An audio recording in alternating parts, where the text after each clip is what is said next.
All right, so last time we had played, the party, after a long, good rest in the comfortable, one-of-a-kind lodging at the Bayview, Torkel headed out to Akinos' build house to have some heaven-touch tools crafted for him.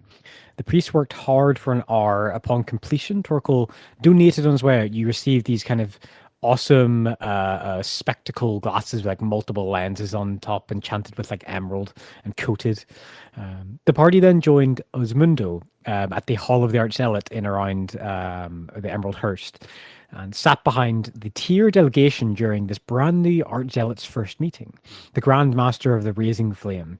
And he didn't waste any time making his goals and ambitions clear and what needed to be done within Breakwater, such as raising troops, levies, seeking financial and economical settlement and easing, and also lodging a demand to the Church of Talos. They should disavow the disciples of the Destroyer, an offshoot of their religion within the region.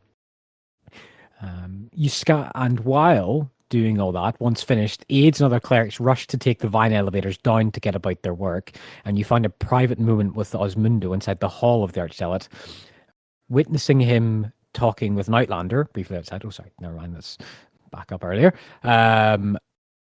And you saw that he had scanned over the journal of Thor carefully and launched into a series of questions and observations about the shifter character that you met, who transported you out of the City of Spines, and that he informed the party that he is suspicious of Eland and how the map is linked to it, even though that shifter cannot be a verified or trusted source on anything, and warned you to deeply be wary of the character. He has two teams at his disposal. He has you now citing and recognizing you as a strike team known as Strike Team Salvation. And he left the choice of you either hunting on the Six Fingered Man on your current project or traveling to Vard/Eland and learning what you can about whatever is going on over there. And Strike Team Reclamation will be handled the other task. And after a few more hours of waiting, it was now Torkel's time to meet with Erith in the disused storm shelter in the shipyards. The party set up an overwatch to keep eye over the sole way in and out.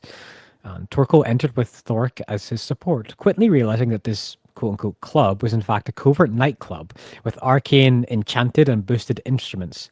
Unbothered, however, Torkel found Erith in a small booth, who then started to converse and passed him Nate's old wedding band, a thick chunk of silver, and he whispered to Torkel that in Split Rock there is a secret study that Nate asked for Erith to confirm or deny.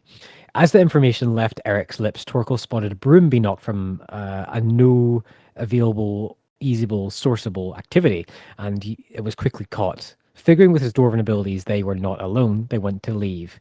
The party outside also knew that the 3 sentries around the entrance to this club had stopped moving around and were unable to be seen. Suddenly, after leaving and travelling, a mess of action erupted as the nimble iron-wooded skirmishers of Tearland made their move against you, trying to kill you and steal the ring off of Torkel. Hendrik was sent skyward, saved by Thork's draconic wings. Orly was nearly missed a lot of shots from whatever seemed to be the official commandant of this attack. And then Orly slew 2 of the mages with precision bolts fired from his Valen monk-made crossbow. And as they died, the armor they wore moved to destroy itself, with psychic screams ringing out as the bodies were pulled away and disappeared from the material plane. Now, all dead or fled, the party rushes off with a heavily injured, all of them, and a heavily injured Erith in tow to an abandoned warehouse led by Orly.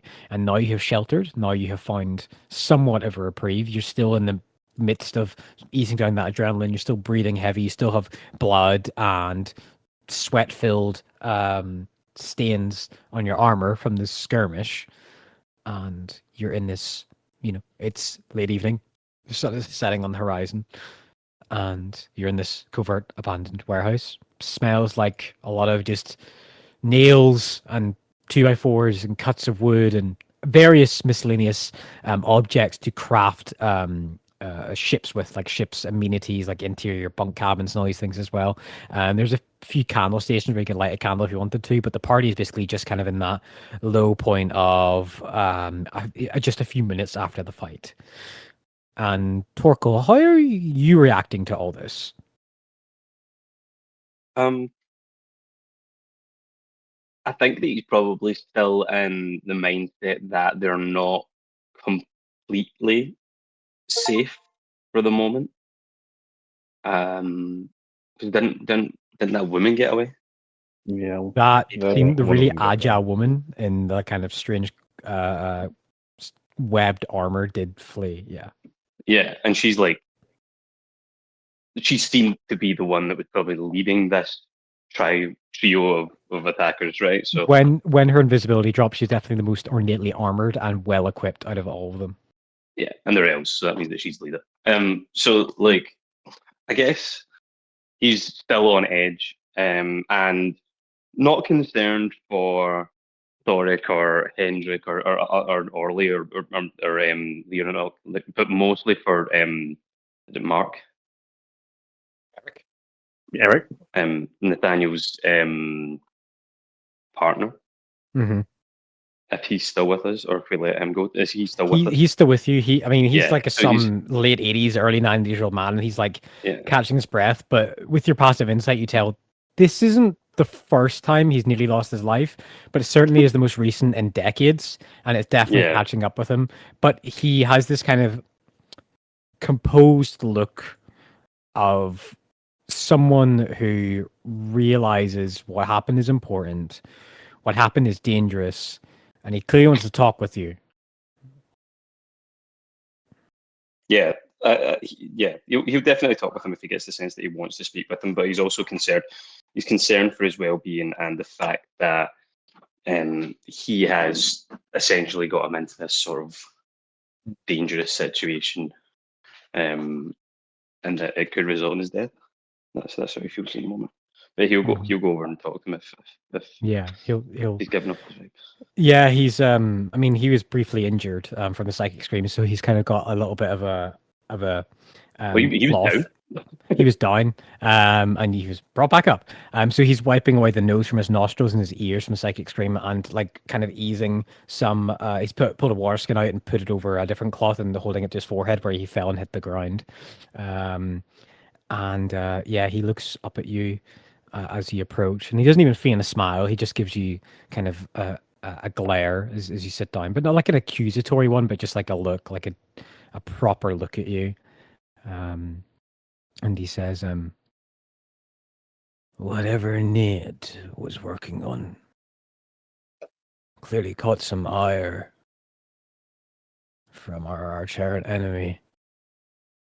I don't know how this changes things for you, Torkel, but it's not the first time I've nearly died. And I think impulsive decisions about what to do next are likely, but I would offer you some advice. I wouldn't tell anyone what happened here, or those that you explicitly trust.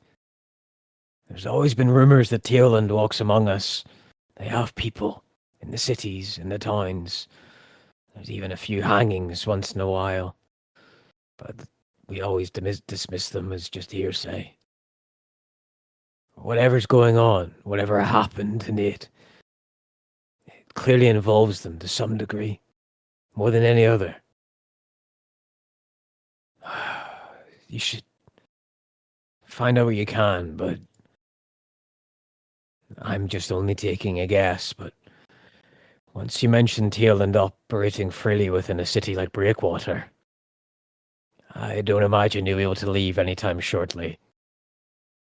You'll probably all be split up for intense conversations, or interrogations, as that one probably would say in the official report. And he looks towards Hendrik, who's wearing like truth collar robes.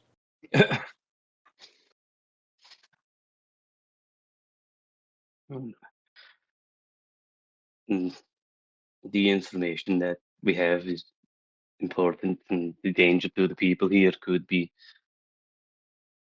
high. But I agree. Being too free with what you know can often find you staring down your nose at some priest of fear. asking you to reveal everything. I think just now our main goal is to have everyone here get to real safety, and from there we can decide what to do. Obviously, this ring leads to his vault, or even is some kind of identifier for access to his vault, but it will be staked out, I assume.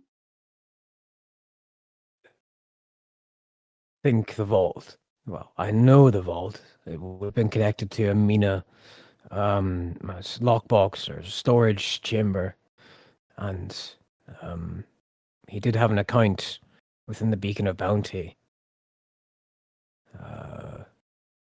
That's where I would presume to go. I have a friend in the capital. I'll be safe there, tailend or not. I'll be protected. He nods. How do you intend to get to the capital from here? I have my ways. It won't be a comfortable journey, but perhaps getting some culture and fine living would befit a man close to his epoch in life. I've spent too long here in Breakwater wallowing. I suppose now that Nate is finally gone, I can enjoy what's left of my life in comfort. It is all that we can ask, to see out our days in happiness and peacefulness. I feel, Torkel, your days, once you learn what you learn or do what you're going to do, are going to be far from peaceful or easy. You have my sympathies for that. Yeah. Suppose we can't sit around in this warehouse forever. I mean, we should probably No. come up with an idea of where we want to go and what we need to do. If you want to inform us of where you intend to leave the city, then we can escort you there. Once we are there, we will figure out where we need to go. I kind of like looks at you quite intently. If I am to travel to the capital and at least help whatever his needs / wishes were, let me be the squirrel the hounds will chase up a tree. It might buy you some time. I'm an old man. There's not much they can do to me. But you and your friends who saved my life, well, they probably imagine I'm some bargaining chip maybe to be used. But I know nothing more than what I told you a few moments before. I'll either be in the capital where you'll see me, or I'll be spending my time with Nate. And either would suit me just fine. I appreciate the sentiment and I understand that you are old, but it would go against my nature and the nature of my companions to let you do that. Not only would it also undermine the hard work that we just spent saving you, we will escort you to wherever you need to go. We are more than capable of evading searchers if we need to. Make a persuasion check, please. Okay. You still have advantage because wait, no, I think Hendrik Noah? casts other concentration. Did he Oh, cast any concentration spells during that combat? I don't think he did. I did So- not. You still Yeah, have still advantage active. on Yeah, you still have advantage then. charisma. I mean, yeah. Okay. Persuasion. 23. 23. Nice. He nods. Accepts. Not happily, but sees that he's not going to persuade you out of it. He kind of leans against the wall and stands up, and his knees buckle a bit before he stands straight. All right. Well, my home is on the outside of the Torment Maw Gateway. It's in the North Boroughs. It's modest, it's easy living, but we'll have to leave the walls of the city to get to it. I don't know if that is better for losing a tail or makes it easier for them. I don't know. But from my home, I'll be approached. You can leave me there. I'll be led to the capital from there. He nods. Okay. Well, Eric, gather your strength and advise us when you're ready to go. I will see to my friends. Need And a I few go over moments, to the thank you. Mm-hmm. party to um gather them in, I guess, if they're desperate at the moment. We are going to escort Eric back to his abode, where he is going to flee the city and head to the capital, where he has assured me he will be safe. The likelihood of us coming across more teal and spies is probably higher than we would like, but there's not much we can do. Does anybody need any assistance? It's I'm good to go. It's good that you convinced him not to to wander too far. He may think that there isn't much they can do to him because of his age, but unfortunately, with their magics, there's still a great deal of harm they can do. Whether they would be willing, I would like to think not, but experience says otherwise. I wouldn't subject anybody to that kind of experience, especially not someone that I consider a close friend. I'm sorry that we have to deal with this, and Hendrik, I'm sorry that you've been so accosted by these people. And Lerenok and Orly, your sacrifice that you almost made in the last tussle, I appreciate it. I won't fault anyone if you think this is a bad idea, but unfortunately, this is something I think we need to do. Oh, I'm all for it. I'm for it. You have my support. I would never leave someone to to the devices of Tilland. It is not. It is such a surprise that they committed something like this so far away from their lands. There's always rumors of spies and the like, but to do such an overt attempted attack here is most unusual. Whatever Daniel was working on, clearly it has their very significant interest. I'm concerned for that as well. I believe the ring that he provided. Sorry, go on. The ring that he provided is some sort of identifier or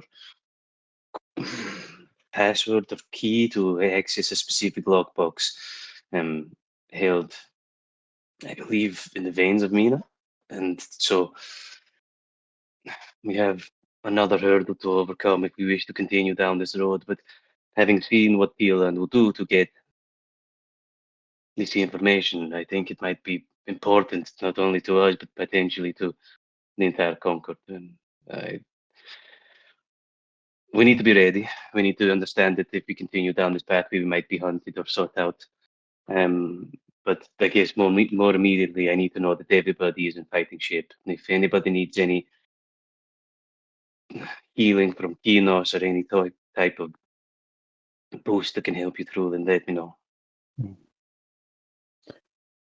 It has been a while since I fought the Soldiers of Tearland. I will be fine with some rest, but if I were to go immediately, I would not be opposed to healing. Oracle has sorry, just as an out character question. Do we have the ability to have a short rest? That's like an hour, isn't it? If you want to choose a short rest, you can attempt a short Yeah. rest if you want. I think during that time, I'll forgo taking the short rest if I can spend some time analysing. I'm assuming. Wait, do we actually have a map of the city, or at least I know the city enough that I could like sketch Oh yeah, out a map? there's plenty of signs around. Like think like the Concord is incredibly advanced with its architecture and Yeah. its city designs, yeah. and there's like a lot of like legends and maps around of like It where probably what wouldn't and- make much sense for Torkel not to know this city pretty well, given that he's probably looked at architectural Oh, plans absolutely. and plans Yeah, and stuff yeah. like that. So, Yeah, you've been studying for but years. Yeah. I'm happy to forgo the short rest if I can spend the hour mapping what I think might be the safest route from here to Eric's. The North Boroughs. Okay. Yeah. All right. Okay. Are the other party members all going to take a short rest then? Oh yeah. Yes, I would Okay. like to. And No problem. All he's right. going. They're actually trying to remember all the yeah. training and the fighting he had against previous. Yeah. Go in ahead, the Henry. I'm fine. I don't need a short rest. Okay. Is You lit? did Is anything lit? last night apart from look like a character from Mary Poppins. No, he fireballed me pretty well. Oh, actually, no, I take that back. Sorry, like an evil character from Mary. Would Point Lit- out, I did not get attacked at any point through that Go fight. ahead, Thoric.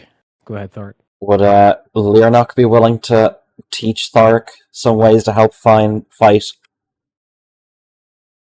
these people? Because he hasn't Yes, come against them before. He'll tell them about sort of like here's what's happened, here's techniques and here's things that they use, like that. As far as he's aware, they used to do or they might still do. He's not really sure. He's been away from them for I don't know, like decades, 100 years. at least Yeah. 100 years or so. Yeah. But yeah, he'll give him some like some old techniques and old like warnings, the kind of things where it's like if you're going to war, a soldier will need this immediate basic knowledge. Yeah. Fair. Absolutely.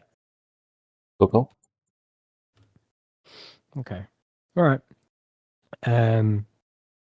Be good for to do short resting. As you all start to short rest, and you I like look think that over your- Lyrnak Oh, is hundreds of years old. It's just like old like platitudes and like just basic shit that everyone but it's like, no, these are the basic. mm. Yeah, like what he's like. Oh, if you're in a pike formation and a mage is flying over you, make sure the man 3 lines back has a heavy crossbow bolt with a rope on it that you can spear him and pull him down. Or if a magician is casting a spell, shout to the cleric to cast silence or a wall of deflection on the platoon's location and stuff like that, like actual battlefield tactics against fighting mages and stuff like that. You joke, but I was thinking more like- a lot of ideas. I was thinking more like if like here is a common tactic they like because we wear heavy armor. They really like levitating people. Yeah. Things like that. And here's one actually. What does Veronak actually know from experiencing it about the rupture? Roll either a history or an arcana check, please. I'm gonna be honest, they are just gonna go with history because it's based on what he remembers, less about figuring it out, more about. But... Oh, you know what? I'll do that. Roll your PTSD skill. So, Who's gonna save? nice.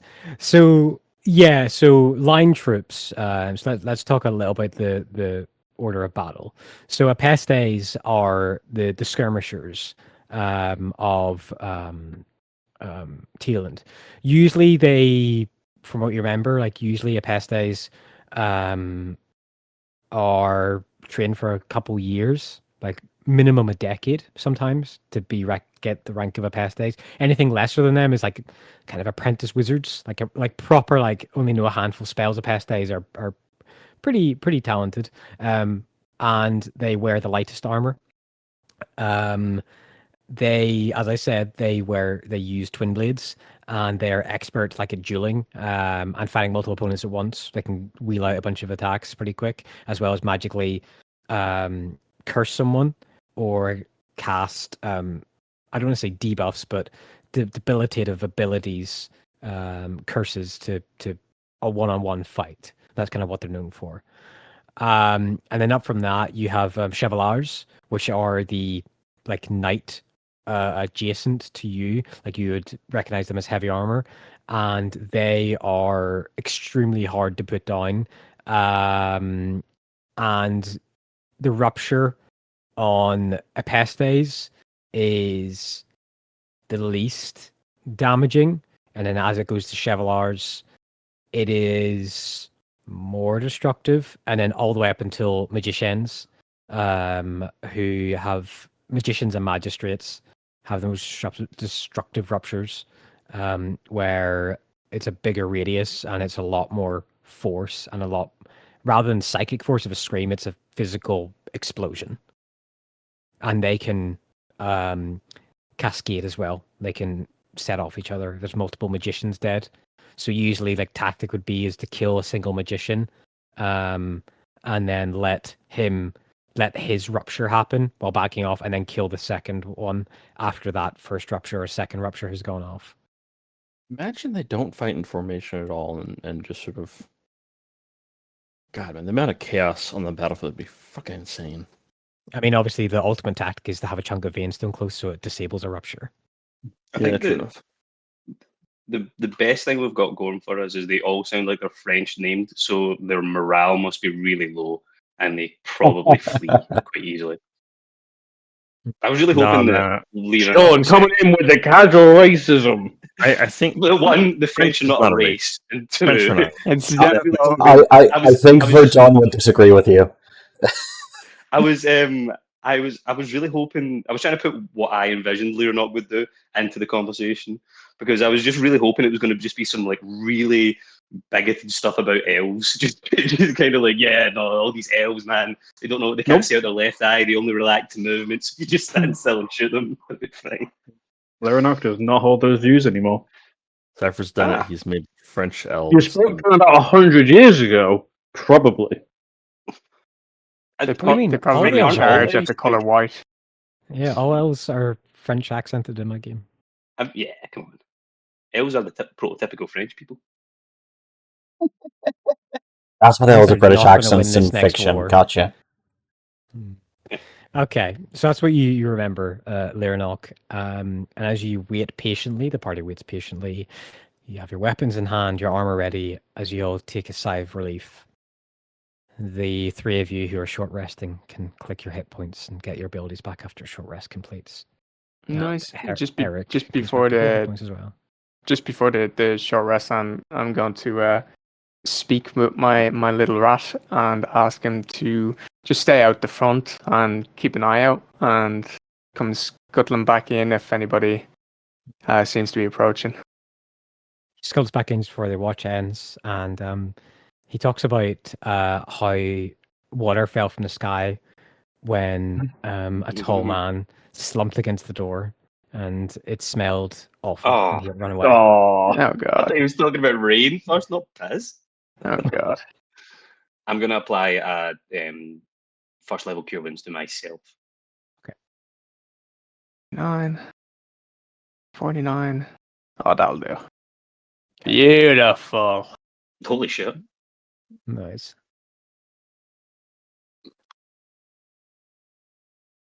Well, Okay. that was worth Yeah, it. I was on 10 hit points. Nice. So, Lunox healed. Thoric, are you short resting at all? Yeah. I did, yeah. Okay. Excellent. Excellent. Short rest. Eric is ready, and I would like you to roll me a survival check, Torkel, for your movement through the city. You may use either your wisdom or intelligence modifier for this skill check if you want. Would I be able to help him in his this? You're short resting, so no. Oh, It's just a for the skill check. I forgot. Yeah, sorry. Oh, okay, so this survival check is because I did the map. Yeah, the survival check is like you trying to figure out like what's the best way to move this across there and use the alleys, and best you remember across the city. Yeah, Yeah. I thought we were already heading out, kind of thing. 12. Best you can recall, the North Boroughs is a pretty, not, I don't want to say recent development, but a lot of the houses, like after you leave the wall, like your movement from getting from Everwork to the wall is okay, but once you get into North Boroughs, it's like, oh, this is like new patterned grid system to housing with less alleyways and like more rigid profiling of all this stuff and wide streets to allow multiple carts and wagons in. And you're like, oh damn, just if they made it like the old city streets to be conductive to moving around hidden. But you feel like you've got an adequate idea of where to go to get to Eric's home. Okay. Cool. I guess I'll round up the pausing and say, I think if everybody's ready, we should try to move out. Can I have a look at the? Can I have a look at your directions and get some kind of a memory? I'll go over whatever kind of like left, right. purpose I use to go over the plan or the route. I will. Okay. I'll go over that. Perfect. All right. I'll try to take a mental note. Okay. Because I'm going to plan on. What time is it? Like after midnight, 2 a.m. sort of thing? No, not that late at all. After your short rest, it's about 10. Oh. So there's still. That's going to be the earliest nightclub ever. You guys just went in 10 a.m. 10 a.m. You guys didn't even see the. That was the setup band. That wasn't even the actual. Yeah, you got to start early, Toxie, if you want to be completely wasted towards midnight. Yeah. Wait, listen, I haven't done this shit in over a decade. Okay, I'm an old man at this point. Like it depends on the situation. Like you could get kicked out at like 1 a.m. So if sorry, my knowledge on clubbing is pretty lax. Okay, gotta get it in when you can. Yeah. Yeah. All right. So I guess I should ask because it's important.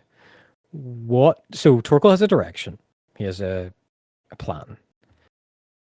What way are you guys trying to move to this house? Fast, hidden, slow? I mean, given the size of us, like the size of some of us, hidden isn't much of an option. Not unless you untake your armor off. That's not going to happen. No, that's not happening.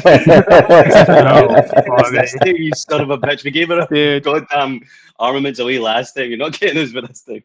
Yeah, just hears all this Brett going, it's not going to happen. Fool me 7 times, shame on you. Fool me 8 times, shame on me. I love that video. Well, I mean, ultimately, this is kind of like Torkel's taking the lead on this, so I'm happy to. Quick pace athletics checks. You can do that. I think that we're not trying to.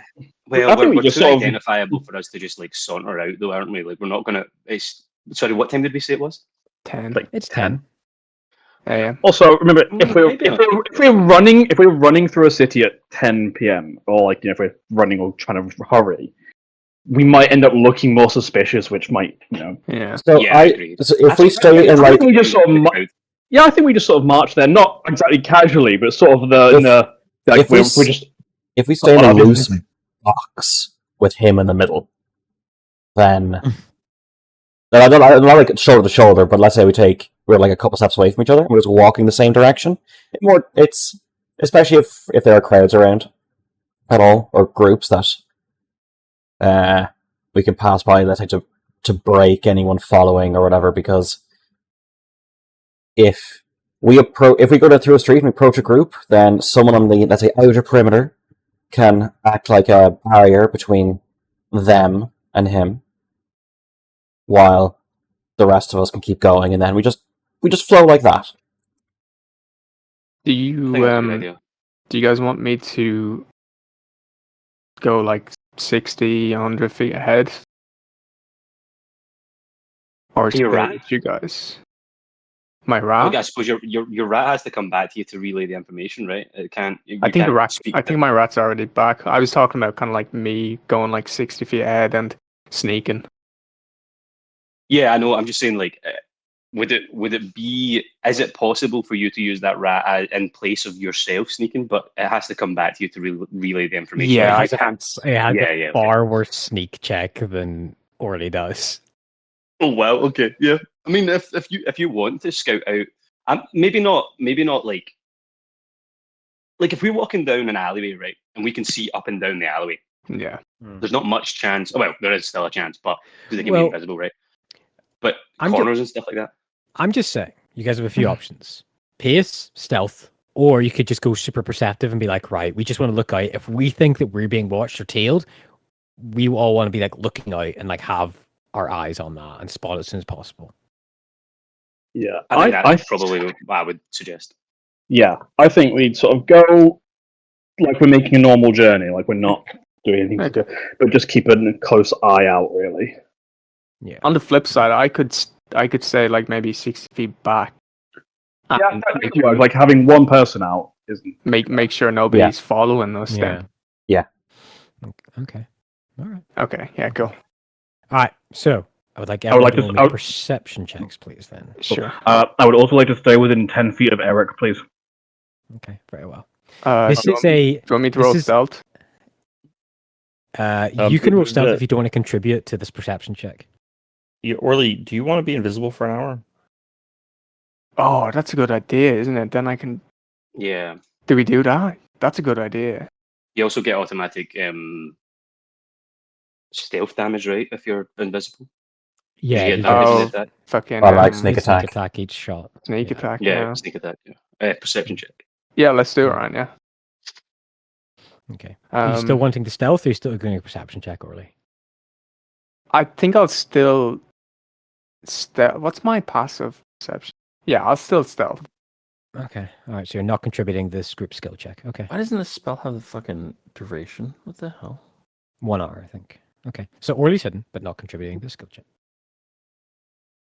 All right. So perception, that's 12, 14. Oh, God, that's not what I meant to do. Okay. It wouldn't make sense anyway, Cypher, because I'm splitting away from the group. Yeah, totally. Yeah, I'm just making it clear to the party. Yeah. My intentions. Okay, so that's 1, 2, 3. We need a perception check from, I believe, Hendrik.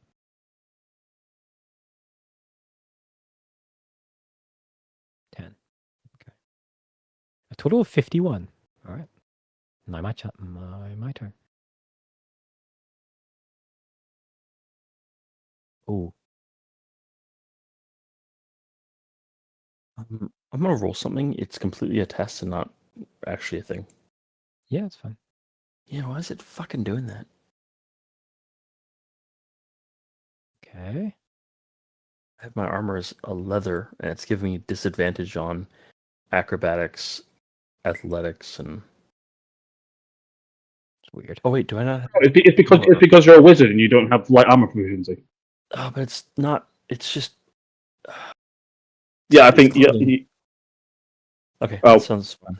No, that's not. Thank you for answering that question. That makes total sense now.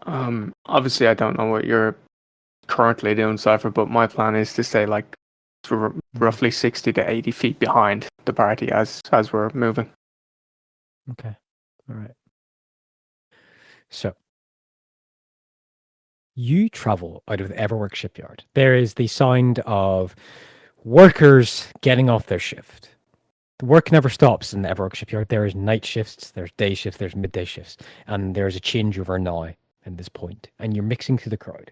You're mixing through vast crowds of people coming in, carrying their tools, other people leaving to go to home or splitting off to many taverns and other little gambling dens in and around adjacent to the shipyard. And as you are leaving, and you've been gone maybe 20 minutes from the warehouse, you feel it's not a like ding ding ding ding ding we're spotted, but all of you, Hendrik and Thoric and Orly and Torkel, you just get that sinking feeling that you've been out in the open too many times and you've missed work change patterns, not through any fault of your own. And you just feel that if someone was paying attention and they were on the lookout for a group such as yours, it's possible they could find you.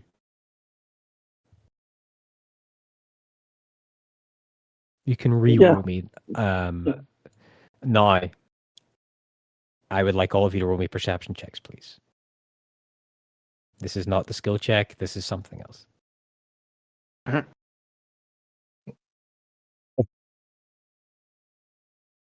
Good news, guys. We're all back to sub 10s. Oh, thank God. Thank you, Ryan. Oh, my God. I'm so glad you two are here. Okay. All right. We need to add up all these again. I get kidnapped.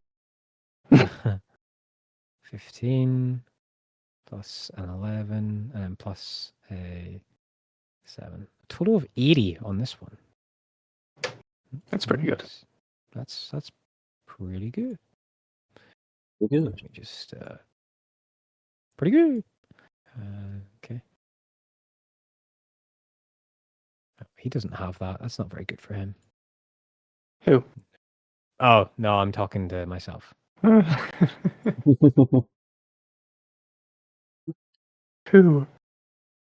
Ooh. Okay. I mean, when Whistler, the big argument with Toxie's character at the time. Oh, what was this character's name again? Back then, Was it Lonquil or Crom? I think it was Crom. Whom? Oh god. Oh, yeah. Boomstove. Okay. Orly, Torkel, and Hendrik. Especially while you're hidden, Orly. You managed to spot people or just shapes in alleyways that you judge to be deceptively acting. And you're able, with your perception checks, your previous perception checks, to get around and dodge those tails. And dodge, regardless if they're interested in your party or they're criminals, whatever, you don't know, but you judge them to be unsafe. You pass through the wall, the outer wall of the city. Your identity stones are checked. Angels are still in progress of checking them. The summoned angels of Nedlin. Oh, what happens to me? I'm invis. I would imagine you would drop it before you got there. Yeah, I mean, last time this was tried, Sophia didn't do too well.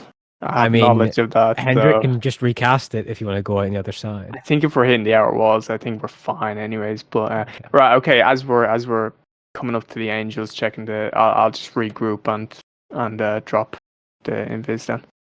Okay. I would like, not to slow us down, I would like to try and like insight or something when my identity stone is being checked.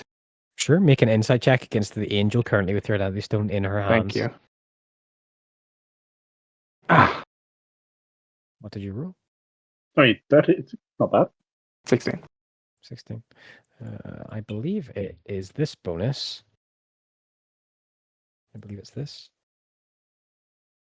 I rolled a 3. It rolled For a total of 35. for a total of 14. So you succeed the check as the angel, which is like wearing this like two-faced, silverish tinged metallic helmet. So her face is exposed with the front grill like lifted up. She's wearing helmeted, and there's two faces on either side. One is of a tiger, and the other one is of a lion on both sides. And her battle armor is like resplendent, like the best armor you could imagine any creature wearing across the multiverse. The material plane. And as she's checking it, you read just a glimpse of emotion of just, she clearly notices there's something different about yours, and she catalogs it and then hands it back to you. You're teasing me, Cypher. I mean, yeah. What You else is he supposed to do? you pass through the outer wall, and you get into North Burrows, and it is this newly built block. It's certainly older buildings the closer to the wall, but as you get further and further out towards Eric's accommodation, his home, the houses get more and more spread out. The streets grow wider. The architecture, the structure of buildings, the roofs are newer. The people here are certainly not wealthy. They are not middle class. They are clearly the working class. Most of them seem to be coming back or heading towards the Everwork shipyards, while some cut up north towards the cuttings, and some even seem to descend into other like adjacent businesses, grabbing clothes for tailors and stuff like that, like last calls for getting stuff ready. But this is late evening. Businesses definitely are closing up. But there's kind of this rush of some businesses still doing the last little deals of work because it's about to be the 4-day weekend. So a lot of businesses are going to be closed for that period. Come down the street, the cobbled street, to a home, semi-detached, single floored home, slumped chimney, window on the bottom floor of the front. No light inside. And Eric gets to it. There's a small little garden out front with a little bit of carrots growing in it, and a lettuce that's been unturfed on a little gardening table. There's a small little implement, shiv there to get it out of the ground. And there's a sigh of relief, not deep, not like overwhelming, as he lays his hand on Torkel's shoulder pauldron. Thank you. I appreciate that a lot. I'd invite you in for something to eat, but I think we all know that it's probably best if we all split up from now. But I thank all of you, each and every one of you, and looks over the party.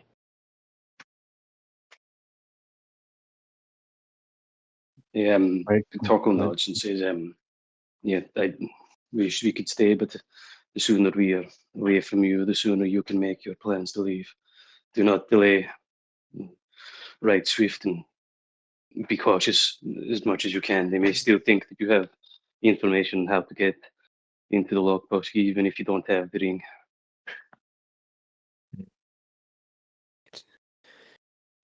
Yeah. Kind of looks at his garden, looks at his home, and this will be my last night staying here. I want to leave it to you, but I'll figure a way of being useful. Go with the gods, my newly met companions. And good seeing you again, Torkel. Good luck on the forge path, as Nate would say to me. Yeah, Torkel nods. Yeah, gives you a kind of handshake and a bow to the rest of the party, and he goes inside of his home.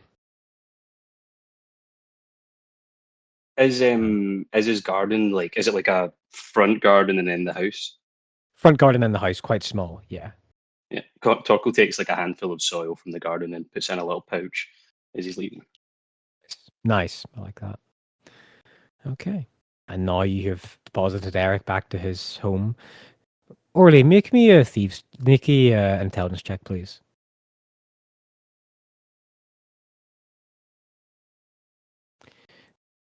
This might be a safe house. This might not be his actual house. Yeah. Okay. Yeah. Is there any iconography or scratchings or anything like that? You don't see that, but a guy of his age, with his clothing, even just his nice clothing, and the fact that he was in a club and all this stuff as well, and the fact that he didn't, based on your passive kind of insight and intelligence, he seemed to be like retracing the steps like quite well. Like, no, oh, it's here, and getting a little bit mixed up. And you judge that rather be like an old man figuring where he lives, of more like, no, this is like a planted place where he should be for a meeting or somewhere place to stay. Cool. He's a smart cookie. And probably his own house probably would not be a safe place for him to go. Okay. Torkel, are you sure he will be safe here? It is not.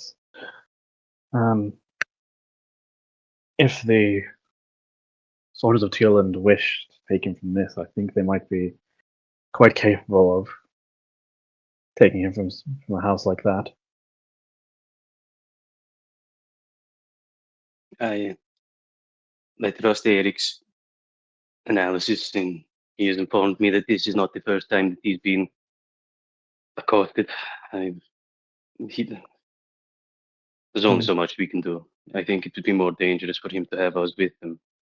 They know that I, or at least they suspect that I have the item that they're looking for, and they tried to take it from me when we were in the square. So giving them Well, 2 leads to chase is probably no, a that case, better option than 1.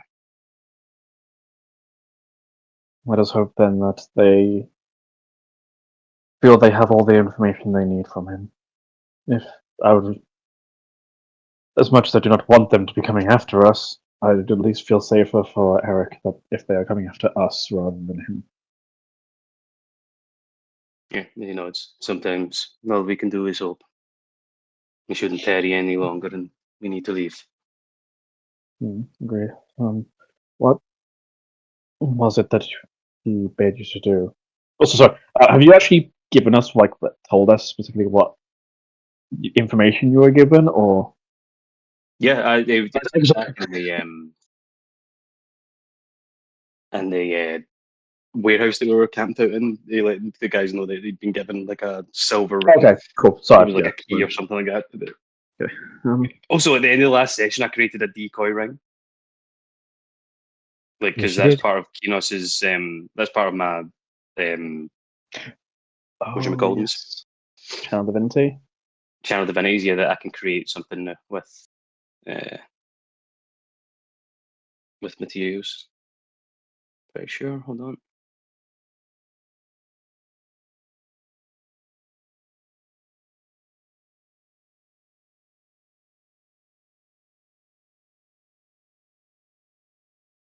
Yeah, I think your channel event is a forge cleric. Actually, just cast something which is like under 100 GP worth of value or something. Yeah, you can use your Channel Divinity to create simple items. Takes an hour. Must have got some metal.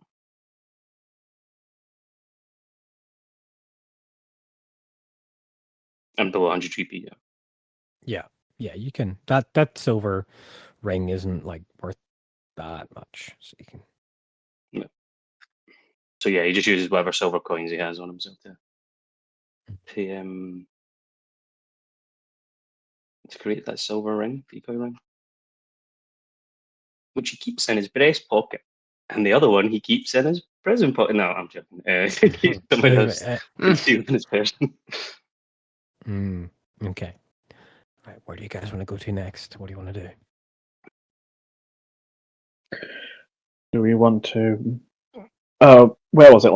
I'm assuming it was one of the major MENA banks.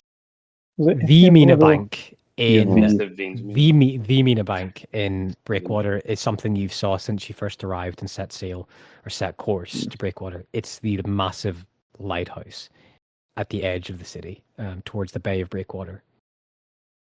The Beacon of Bounty. Okay.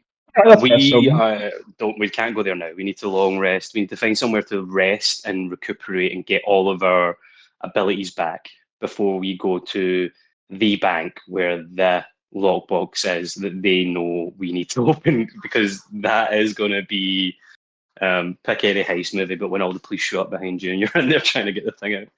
I mean, is it? I mean, you clearly have. Need I remind you, Sean, when Nathaniel passed, you were made his sole heir to his pension in law and his belongings. Yeah, no, what I mean is the bad guys are like, if Oh, the bad guys. Yeah, they could be totally setting up a fucking heat movement. Yeah. If they had, if it was me, if I was bad, not that I am. Yeah, I would set up whatever forces I had to spare, in and around that bank, waiting for, because it's a lot easier to get the shit from inside the lockbox after the person who has the keys gets it than it is to try and get into the lockbox. Oh, yeah, absolutely. And now you've just given him ideas. You already knew that. I've Like a had a smart week. cookie. frantically writing in the background. Mm. um, Yeah. Just like fucking tapping the keyboard. Okay. Okay, So Yeah. you want to go long rest somewhere? that's my We suggestion, unless anybody disagrees. we may wish to be cautious about where we rest tonight. We do not want to drag innocents and less capable combatants into what may happen. We could seek sanctuary with the White Rose. That's not Get- a bad idea. Where exactly with the white? Where would that be? Osmundo, because obviously Jerome's Yeah. temple's gone, but Osmundo said he's Yeah. got an office at the Central Station of Justice, which is in Yeah. the Streets of Invocation, which is where Hendrik went into that yard and rescued Sophia, and that massive yard which connects to the the Divine Gateway that is linked between Breakwater and Vard/Eland Quarry, where that gateway is. I mean, yeah, that wouldn't be a bad shout. It's pretty much smack bang in the center of Breakwater, Breakwater. and it's not too far off Beacon of Bounty, and it's as safe a location as we can get, I think. So I also wouldn't We be can crop opposed up to in an office. if they do try to come at us. It's a good place to hold as well. Mm. I mean, Hendrik is a truth caller as well, so like finding some barrack rooms for him to change where's into my office? or stay like is absolutely totally reasonable without even involving the White Rose as well. Yeah. Mm. We can do that. I Right. mean, it could be a good opportunity to speak to Osmundo as well. We do need to inform him of what we plan to do, and as well that it would probably be good to inform him of what has happened tonight as well. Would it? It's Why wouldn't we? if it is something that is likely to involve us going forward, then it'd be good for him to know if that way it will let him make more informed decisions about how best to send the White Rose forces. I'm just concerned about Eric's concern of speaking about this issue. I do not think Osmundo will be too focused on keeping us in the city. Others maybe, but I think he understands the need of secrecy and the need to push on when things can be difficult.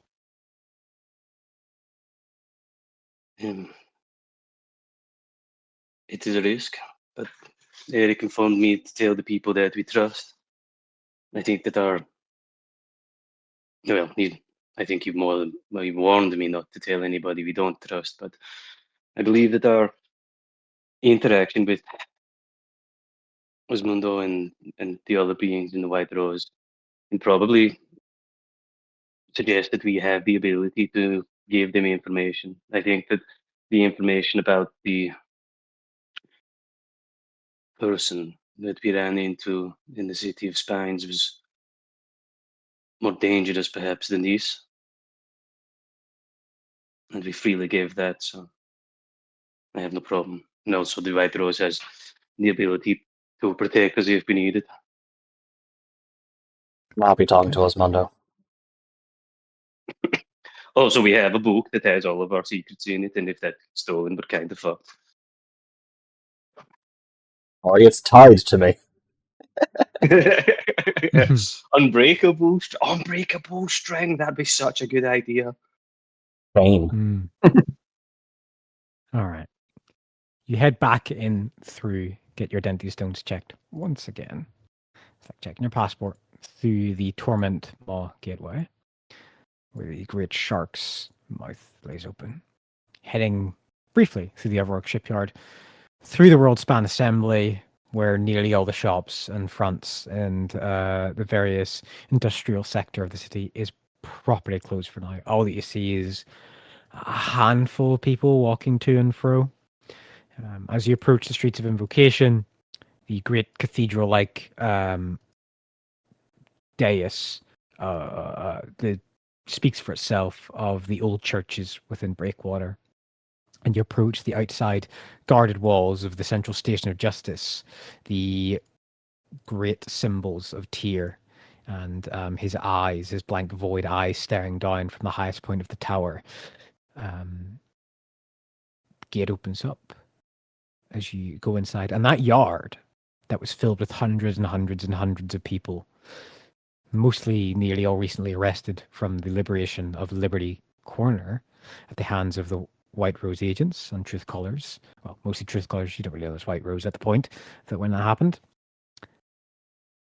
They're empty. Yeah, they're all probably pounding down on stones with hammers right now.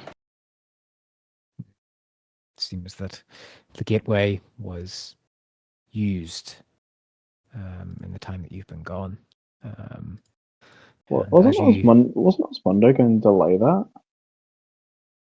He might have Evidently tried. not. Might not have been able to. He's been Or may not overruled. Right, yeah, that's fair. Okay, so in that case, I think a boat is going to be our only opportunity now, which is going to be fantastic when we're being chased by fucking mages. Yeah. And they're afraid of water. Yeah. No, that's vampires, not mages. Yeah, a little known fact, elves can't cross running water. They're going to fly over it. You recognize the strange maze and labyrinth-like architecture that overtakes many stations dedicated to Tyr to purposely obfuscate intrusion or just genuinely confuse brief visitors. But Hendrik, using his powers as a truth caller, finds a bunk room which is not employed by anyone else or used by anyone else that you guys can use for the night. Clean press sheets, a nice enough cots, usually would house maybe half a dozen people, but you guys have access to it. You get a key to it, and you can have it for a night, just a single night, before it's used back again for the staff rotation in the morning. You come and sleep after working a night shift in the city. The many truth callers they pass, probably some score of 30, 40 in amongst the halls.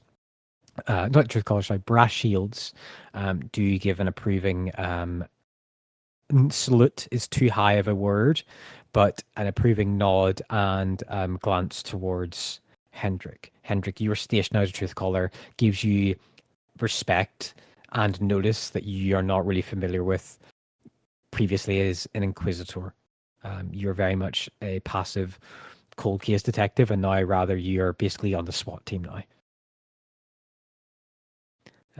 And as you have your lodgings, is there anything you guys want to do? Do you want to try and find Osmundo or anything? It's getting late, I think. Like, unless we stumble across him, I think we could potentially wait for the morning. Yeah, you can certainly do that. Because I imagine at this point it must be probably 12. Yeah. It's getting close to midnight now. After all this moving Like, around, I don't think we should necessarily, like I said, unless we like walk past his room and he's specifically still there working or something. I don't really want to be like, hey, we need to speak to you. We need to speak to you. By the way, something's happened, and he's like, you woke me up for this. The sleeping quarters room is definitely like a few floors down from where like senior officials would sleep if they had to work at the office. Yeah, and then like you guys were definitely last call, like last entry into the walls before it would have closed down for the night, between the interior and exterior of the city. So, you guys all want a long rest and dutifully sleep? I would like to try something. Okay.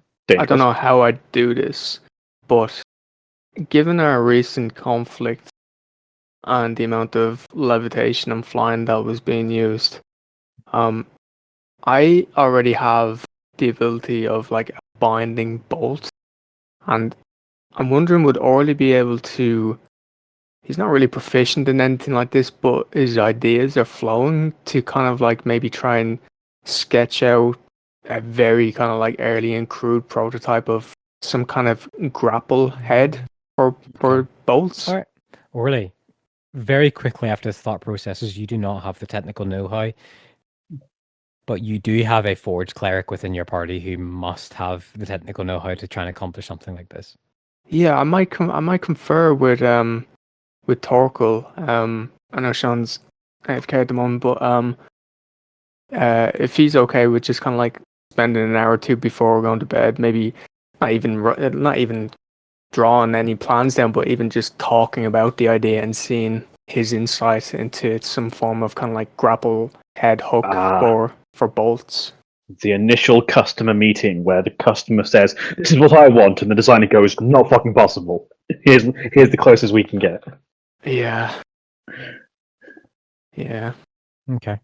I mean, yeah. Do you approach Torkel with this? Yeah. Okay. And Torkel, how do you react to him trying to, alternate or have an alternate fire mode to his already alternate fire mode crossbow? Isn't the alternate fire mode just the normal one? Okay. My super secret alternate fire shoots normal crossbow. I didn't see that coming, did you? Sorry. Sorry. I'm not being negative about the idea in any way. I think it's fantastic, but I just. Well, the funny. funniest part about it is I weigh nothing, and I'm also small. So realistically, what's going through like my actual head IRL is rope at the end of a bolt with a grapple hook, and then I chuck the rope to like you or Thor. I just want to read up what this weapon is because I want to read what. You just want you want to make sort of a grapple gun. Yeah, but it's not going to be good enough. It's very DIY where it's just kind of like see if I can have rope to the end of a bolt, and then just the tip itself is like almost a grapple. I mean, it could feasibly work. You'd need silk rope first off. Yeah, you're probably gonna need special made like rope or. I mean, Yeah, or even metal or anything like that. But like, it's not. All you know is fucking nothing about in the world of fantasy. It's not. It's much more unfeasible. I don't think, at least. But I mean, would a woodcarver know much about when kind of like... you are restrained, which is what your binding bolt does? Your speed is 0, and you have disadvantage on dexterity saving throws. So, let me just look up the description of flying. I don't think it's going to like overact flying or fly or anything like that, but it would certainly mean that creature is not moving anywhere, so it'll be stuck if it's bolted. I think you wait. Do you want it more like the actual like a grappling hook? I'm just going to say like a Batman idea where you shoot the grappling hook and that helps you climb. Or It's just something. It's something that will lock the bolt itself will lock on to the person or whatever, and then you can use the rope to manually pull either yourself to it or pull it to you, depending on if you hit like environment or an actual What about creature. Umbrella thrower? You know, the rope with the two weights at the end that wrap around. Oh yeah. But I don't know how that would work with a bolt with aerodynamics and shit. A really wide hand crossbow. I mean, it's certainly something we can have a think of. I think Torkel, it would involve adjusting the enchantment and changing the properties of the binding bolt. It would be a couple skill checks, like using your Heaven Touch tools to try and accomplish such a thing. I can approach. So I think Sean's doing something. So we can move on, and I'll come back to the idea if we want. Okay. All right. You want a long rest? Feeling secure within a brass shield precinct in one of the largest cities within Concord, I take it everyone's just going to go to bed? Sure. Okay. Yes. Oh, sorry. One Does thing anyone- before I do it. Oh, gone. Does anyone not need a long rest right now? That's why this I isn't your sleep. campaign where no one has to sleep. Oh god, I forgot about that. There was one character who actually slept. I wouldn't Yeah. be. I wouldn't. It wouldn't be the worst thing in the world if you needed somebody to stay awake. I could do it. I'm happy sharing a watch if you want.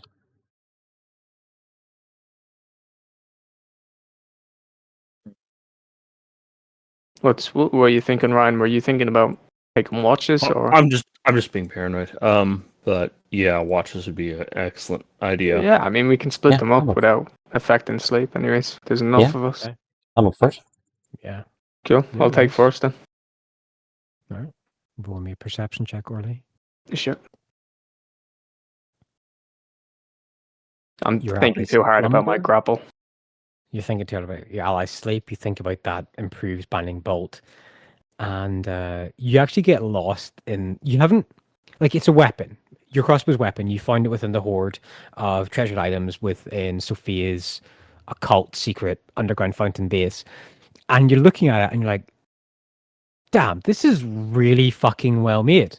Like, and you're like, this is really well made and older than you think it is. It's like an archaic, old style design, but it works and it hasn't let you down yet. And you just appreciate that. And then you go, oh fuck, my watch is over. And I just thought about this weapon. And you're like, damn, I shot that guy in the gut and I hit his component pouch and he literally disintegrated from his belly upwards and legs down. And you're like, did the weapon do that? I or need did to he do carve that? a figure to commemorate them to remember this. Yeah. Yeah. And your watch passes by with no interruptions in your sleeping quarters with your allies. Who's up next? I'll go. Perception Go check, wake please. Thoric up. Everything's fine. I saw nothing. Perception. It's 23. 23. Thoric. There's not an invisible creature within 10 feet of you. Fantastic. And as you walk around the room, there's not an invisible creature within this room at all. Hmm. But As far as you're aware, you add that bit on. Torkel farts really bad in his sleep. And you smell it before you notice it. And you're like, damn, Towards Hendrik. that guy has some stress farts. I wafted towards Hendrik. At this point, Hendrik, it is now Thoric's end of watch, and it is not your watch, Hendrik. It's my watch? Yeah, I thought you were doing a watch, or were you just... Oh, he just gave us the idea, wanted it to do, and then just Yeah, I think wanted us to do Lurnok's it. up next. Oh, I see. He's really filling his fucking boots right now, isn't he? I mean, True Ryan, you caller. said you weren't even going to long rest, so you're not going to be able to long rest. You don't click the button because you didn't tell me when. Oh, I thought that. No. I thought that was for that one. We're long resting now. Sorry, I Yeah, misunderstood. yeah. No. I need long rest. resting. Yeah, yeah, I thought so. I'm just pulling your leg. Okay, Lyranok, why don't you go ahead and roll me a perception check then, please?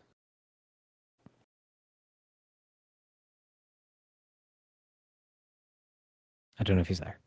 He refuses. He wants Ryan to Nope, go. I was just muted. Sorry. Yeah. So knowing that invisibility is very much a thing in their arsenal, he's going to be focusing more on listening and for hearing any sort of sounds as opposed to watching. You Yeah, hear go for it. Thoric snore really loudly all night. Yeah, I fucking do. You bastard. Yeah, definitely the most noticeable thing in the chamber.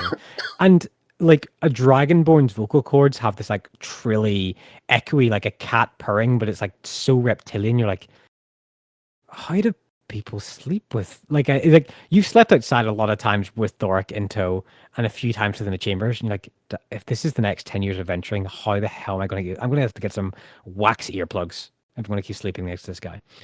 I'm going to have to commission Torkel for some. For Okay. for like a BiPAP machine, so I don't snore. Yeah. All right. You may all hit the long rest button. as you Yeah. Fade conscious, fade to awakeness within the early hours of the next day. It's now weekend. It is day Oh, of thank God, we don't have to Friends. work. It's the weekend, guys. I wish we had a 4-day weekend. 10-day work week, though. Okay, listen, I can pick and choose. Yeah. 6 days on, 4 days off. 6 days on, 4 days off. All right. So you are awake. You're in the grandiose central precinct of the Brass Shields and Truth Callers and Juratas and Inquisitors and all the seats of power of Tier and Order of the Brass Shields and some, attending functionaries of various other churches are here. What do you do? What would you like to do? Well, seeing as we are here now, we should probably speak to Osmundo. Seek out his window. Okay. Leveraging yeah, I think so. We can. leveraging the truth caller within your party, you find a functionary and this acolyte of Tier wandering the halls, and you manage to pass the certification to find out where Osmundo's office is, and you're led up to it. Thanks to, as well, to the truth caller, he allows you guys to stay armed within this priest patient, which usually wouldn't be allowed, but since he's a truth caller, he gets that way, and he's basically named you as accomplices to his dominion, so you guys can have weapons within a brass shield to safe house. At least this I one mean, within Breakwater. They wouldn't deprive an old man of his walking stick, would they? No.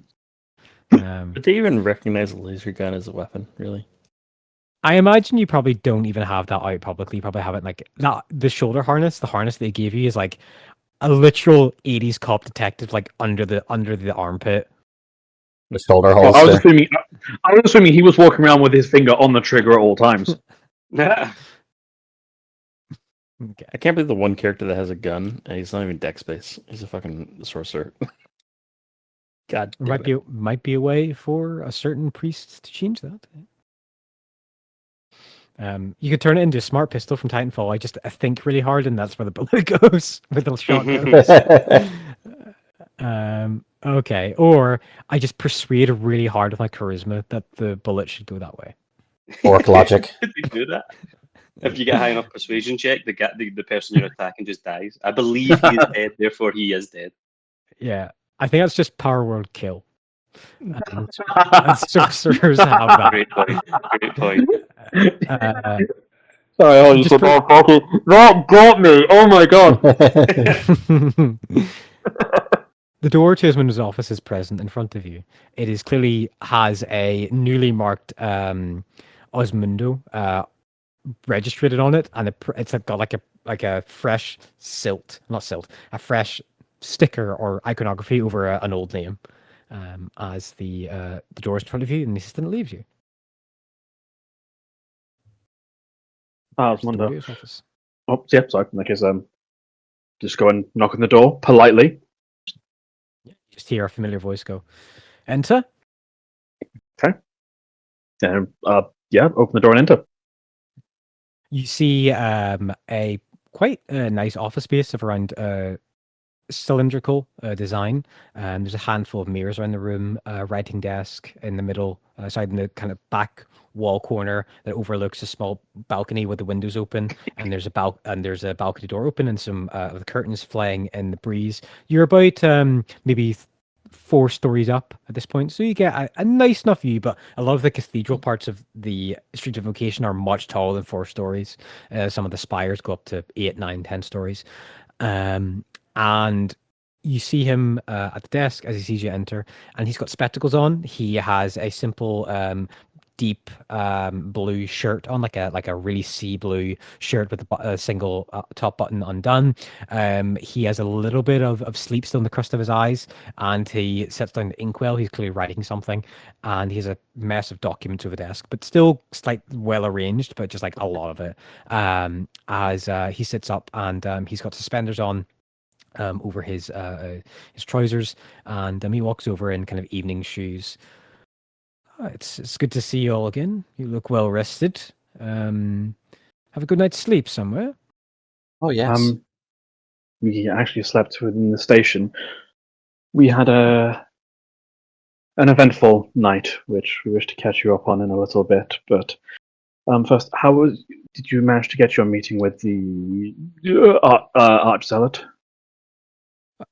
I'll have a conversation with. I almost said Grandmaster. No, I'll have a conversation with Arch Raquel in a few days. At the end of the weekend.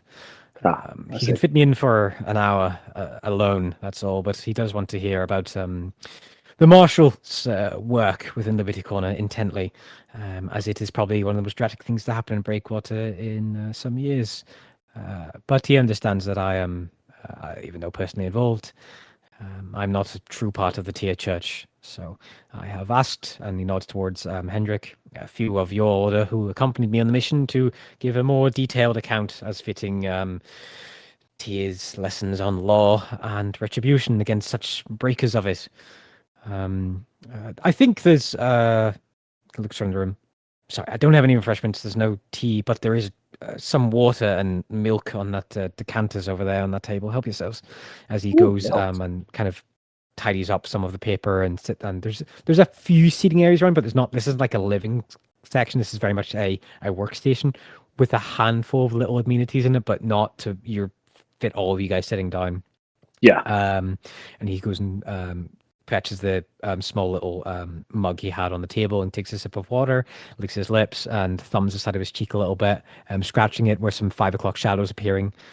And the doors closed. At this point, you guys all entered in. I see you all well armed. Are you intending to head out on one of the excursions I informed you of, either after your original target or your additional destination?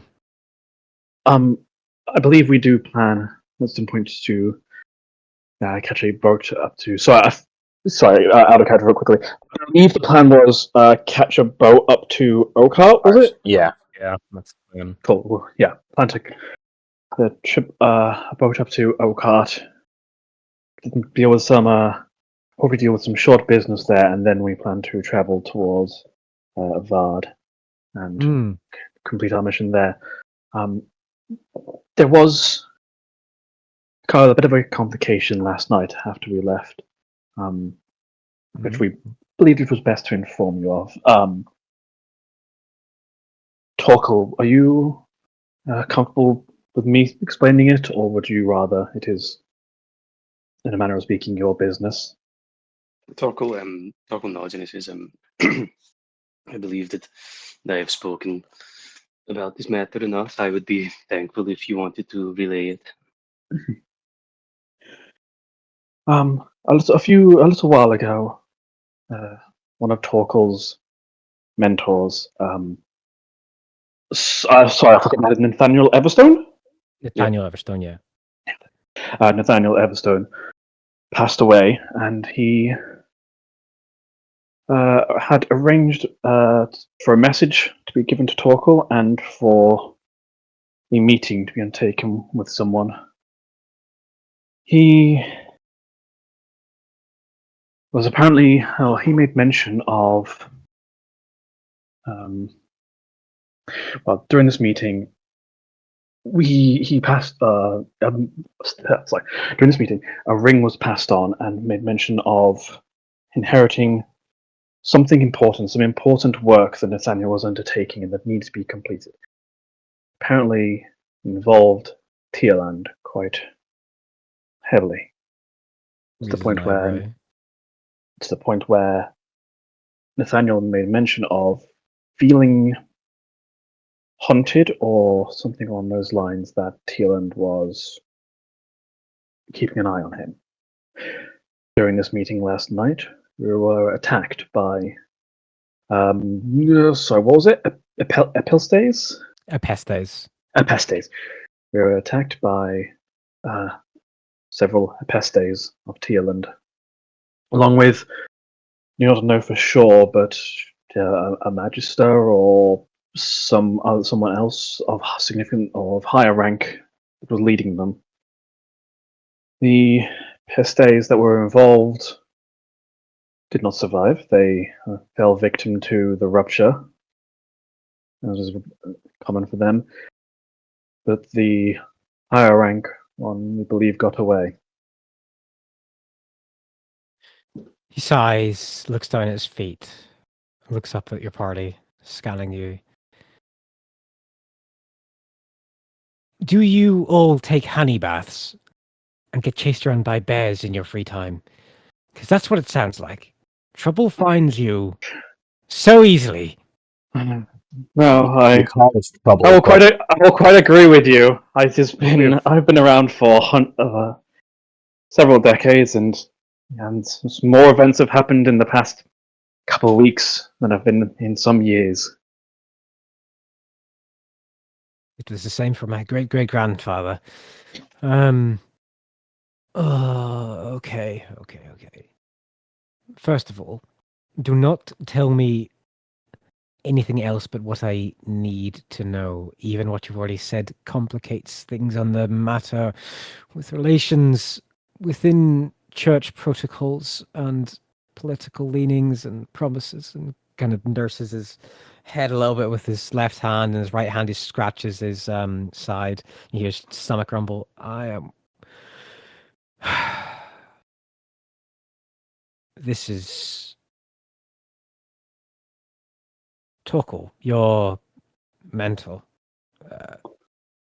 Clearly, whatever he worked on was important, but that was business before you fallen into the responsibility of the White Rose. So, as the main party affected by it, I leave whatever decision that you want to partake, your own arbiter of. I cannot inform you to pursue, seek out, or avoid what anything. I can advise, but I cannot say. Is one of the core tenets of the White Rose that those that are members are still free to pursue their own interests, but will always answer to the highest calling come her arrival. Pierces a little bit. Looks towards all of you. Thorek, I take it you journaled this last night? I did indeed. I would advise you disrupting your etiquette on such current affairs and liquidating such page. This matter of Tearland incursions, and I use the word incursions in the most generous way, is exactly, well, part of the reason why the White Rose is rebuilding in such a way. We are inviting noble aspirants from many different pockets of the Concord. The White Rose has had a history with Tearland, not one that we sought out, but one we were ordered to pursue. And it decimated and harmed our order more so than anything we ever achieved. As with the rest of the other 6 orders, Raising Flame, Unbreakable, Lance, they're all military, true military organizations. The White Rose is more of a preventative, covert, highly specialized tool set, a scalpel rather than a war pick for a piece of armor. And many of our predecessors within the White Rose were used in I'm afraid to use the term, but a simple militaristic manner.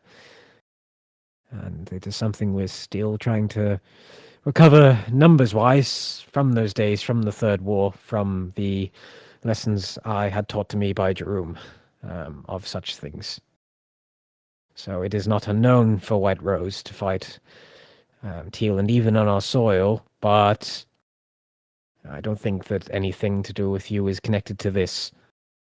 And probably the less said about it, the better.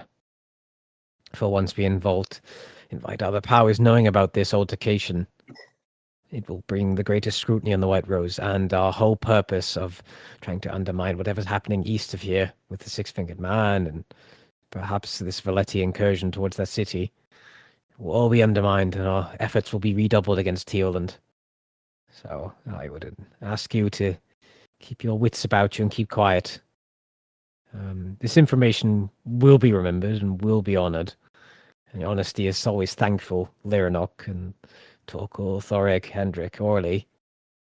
But I'm going to trust you a lot here. Something I don't do very often with members of your petals. Just be very guarded of this information. No, we certainly do not plan to spread this information around too much. It is, at the moment, one we do plan to keep quite closely guarded. But we thought it best that you know, if you are to direct our efforts as a Randall White Rose, it could be good for you to know issues that might arise for us if you cannot get a hold of us. And such threats are around of Tearland, then at the very least you can make more informed decisions. I would be more worried, but you clearly escaped without really great harm. You've still got all your eyes, hands, and toes, best I can tell from over here. So I'm not so overly worried. You also did survive getting teleported halfway across the City of Spines and back once again. In truth, I think that is more down to luck, unfortunately, but... The one thing I would say about anything, I'm sure anyone who has, I'm not sure, has fought against Tearland is you only get to surprise them once. So, next time you anticipate or are forewarned of an attack or an assault, which will usually come at the worst time, I'd be ready to give it your all, because they do not come underprepared. I am unfortunately quite familiar with fighting in Tearland. I didn't know you lived that long.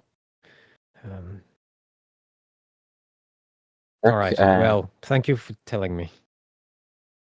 Thork opens up his journal and goes to the part where he wrote all out and like tears out that like specific part of the page, not even the whole page, just that part of it, and hands it to him. Like, there you go, destroy as you see fit. He takes a piece of paper, he crumples it in his hand, and then he wisps his hand open, and rather than a fireball, it is a small crackling of lightning that has wreathed the whole paper and has like coursed its way through it like a living vein through the paper and disintegrates it. That. Thor can always write it down again later. That's fine. Yeah. You do have a good memory. Hendrik, what do you make of all this? Well, it's good that we're the target since we can handle ourselves so well. Agree. I am eager to get out of this city, though. I am as well for you. I do apologize. The High Lord Juratus of Breakwater was very much motivated to open the gateway last night. There is always need for workers in Eland, and he didn't want to delay for next day. And I may have the blessing of Jerome, but I do not have the say of Jerome. So my advice of halting the travel was, ignored. I'm sorry about that.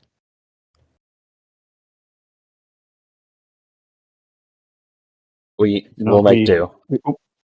Yeah. Yeah, we'll make do. We always manage to make do. Yeah, well, yeah. Good.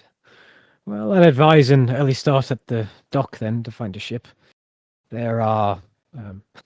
looks towards the balcony, and after the Adzealot's command for League to calm down with their economic disenfranchisement, and leveraging the authority within the city. Many of the members are heading back to Okat to think of a surprise, I think, for this Archelet. So accommodation on ships might be either expensive or, well, cozy. Fine with me. Good. Good. Well, I have some class reports to get back to the school. I'll, if you have any other need of me, I'll be here. But if I don't see you before you leave off, either send a word through spells of what you intend to do.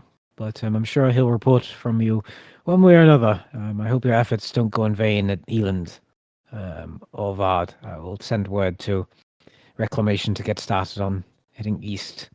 I think they've already left for Heatshade. They don't have the. They've got a lot of equipment that doesn't do well on a ship, so they're going to travel overland anyway. I wish them all the best. There is one thing I'd like to ask you about, and I hope this isn't overstepping boundaries in any way. No. In our previous conversation, you mentioned that the White Rose wasn't exactly it wasn't exactly optional for you, or something along those lines. That I understand that things are our desperation, things can get bad, but was this choice, this life, is it forced on you, or is this something that you wish and choose to do? You, Azuma, are always so curious of the choices we make.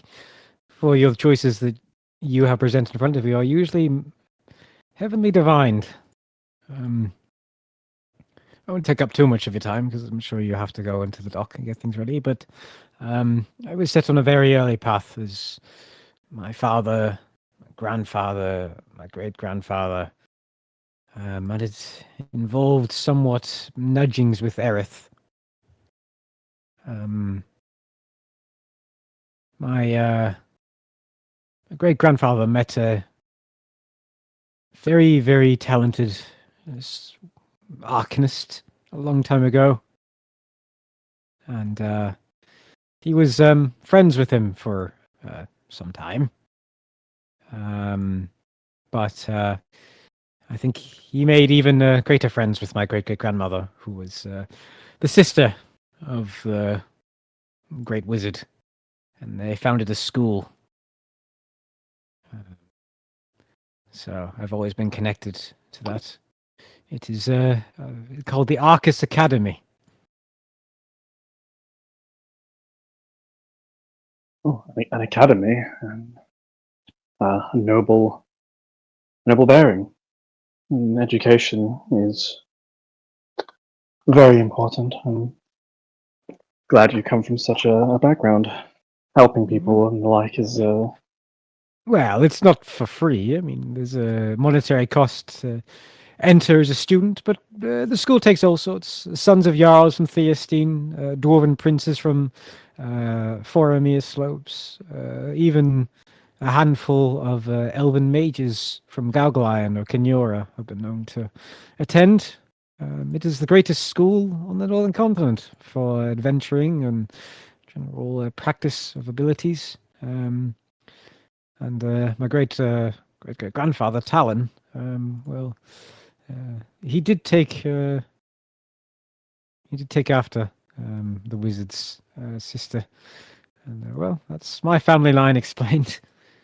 But I won't say too much more. I'm sure we can fetch a cup of wine and discuss all the intricacies of our histories. I'm sure you have a much more interesting history than me as a as a quarter angel, I think is the correct term. Sometimes people refer to it as.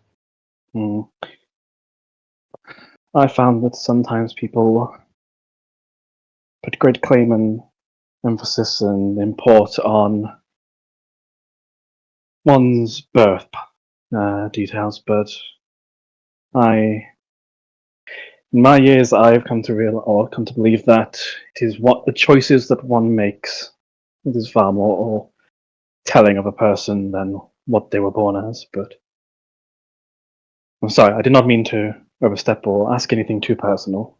Just curiosity. As long as it is something this is a choice that you're making, and as long as it is a life you wish to live, then I would not dare interfere. Oh no, what a terrible life. Travel all over the Northern Continent with my cool uncle-y figure who can summon temples. So I always get a good night's sleep and a hot bath. What a terrible way to live. Perhaps, And, but gives there's you always another. certainly more requirements and restrictions that can come from such lives, but I'm glad it is one you enjoy. All right, well, thank you very much. It's good to see you all, and I wish you luck on your next challenge. And gives you all, actually comes over and gives you all like a look and properly like, I thank you and good luck. Shakes your hands, gives you a clasp on the shoulder, and he goes. You leave.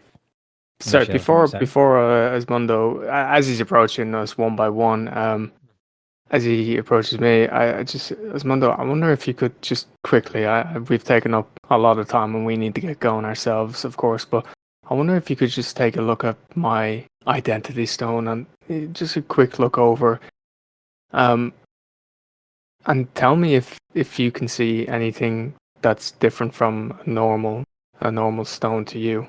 I've gotten the impression that when checked that it might not be as similar to everyone else's. Okay.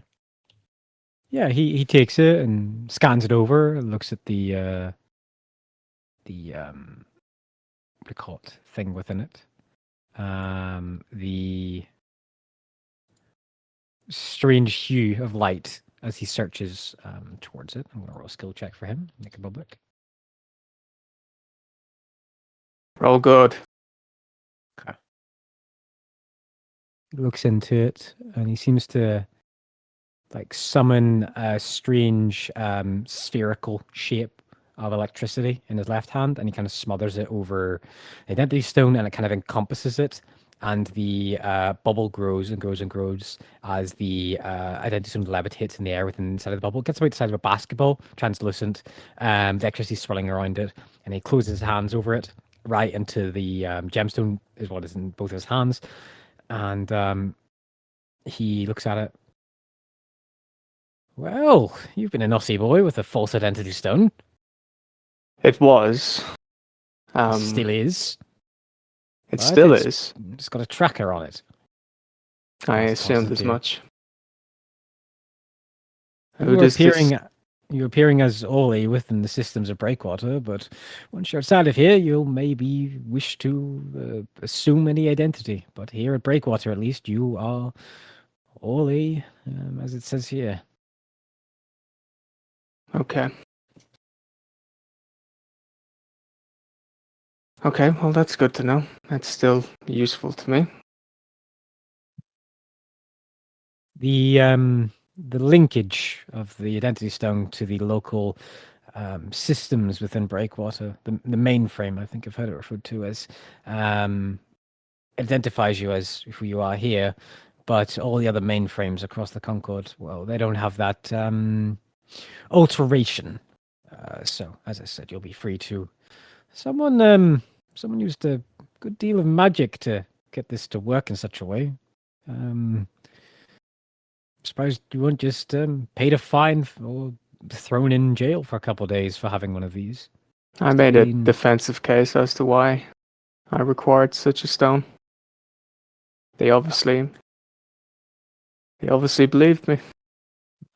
Maybe you should talk more for your group, Ollie, than the good old Angel here, if you can persuade people of such things.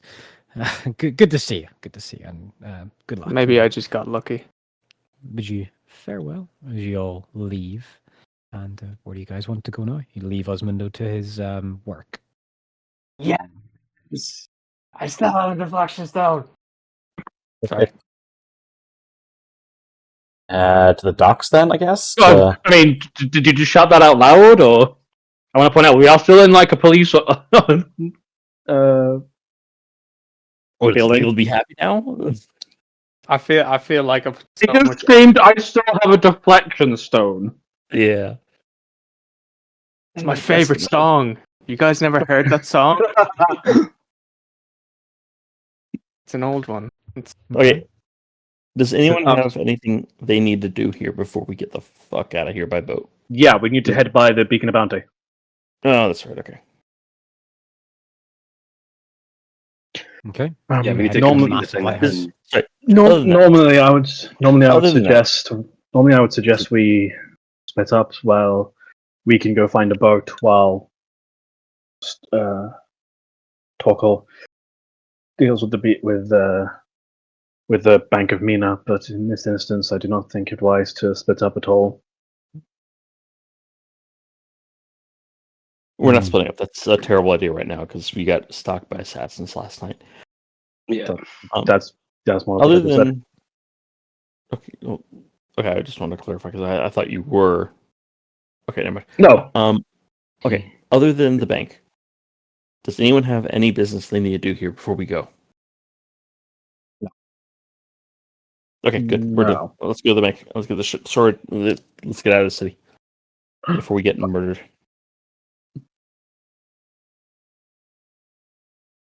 Okay, Dim, and we'll Yeah, we'll start heading towards Beacon of Bounty, I think. we'll eat all the donuts for breakfast. And Oh yeah, totally. then we'll head out. Okay. You get a brass shield breakfast, as it's known. And you head towards the Beacon of Bounty, the like truly one of a kind lighthouse, which has this great marking of wealth since you arrived here. The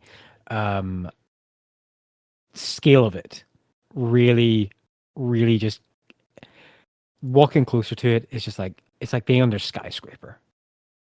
But for you guys as Fantasyland creatures, it is so big and so wide, and the Beacon of Bounty has a canal system that you see at the front where actually entire galleon-sized ships that are meant for continental voyages from north to south can go their way in, led on a track, like a U-bend, and like go into one part of the lighthouse and load wealth and load riches and wealth and whatever and treasures, and then go around the other side, like a massive drive-through, but for whole ships. And that's just like maybe 1/4 of the ground plan of the Beacon of Bounty. It's made out of vast, interconnected, defensive stonework. It is as much a status symbol of Mina's wealth as much as it is a defensive fortification. And what you notice with Mina is they don't have an explicit martial force like the Platinum Ages, the Druth Callers, many other religious sects do. But Mina just hires mercenaries and hires warriors and guards. And their best argument for that is, what more motivation does someone have to protect something than to link their wealth to it and good fortune to it? For to serve Mina is to earn good fortune. And people sometimes might take mediocre pay and have okay fortune. Some people might just genuinely have good luck without any pay at all if they work for Mina. And the mix is pretty heavily armored guards, pretty well made, and they all kind of wear this kind of sash of the Mina, the smiling coin on it, as the goddess does enjoy the markings of her being worn around.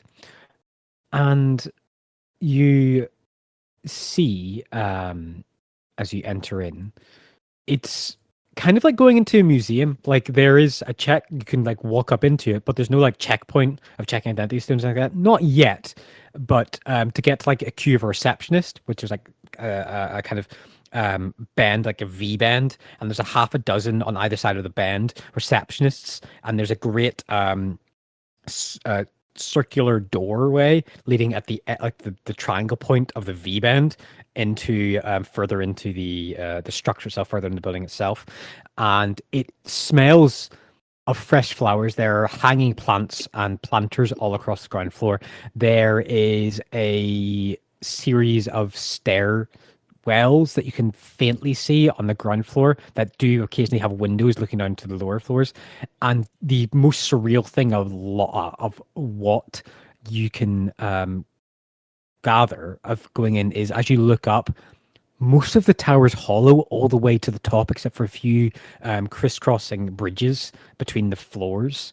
And it gets narrower and narrower and narrower up to the point you can see the actual intricacies of some great mechanism, stories above you, twisting and turning of where the lighthouse, the beam of light cascades from. And you can hear that stuff like click, click, click, like cascading all the way down. And from right beside it, probably be overbearingly loud, but it kind of is a soft turning noise in here at the base floor of the Beacon of Bounty. And before you get in the queue, what do you guys wish to do? What's the normal process here? Do people is it individuals only, or do people actually co-op as groups, or usually individuals only, unless the individual says, these are my bodyguards, this is my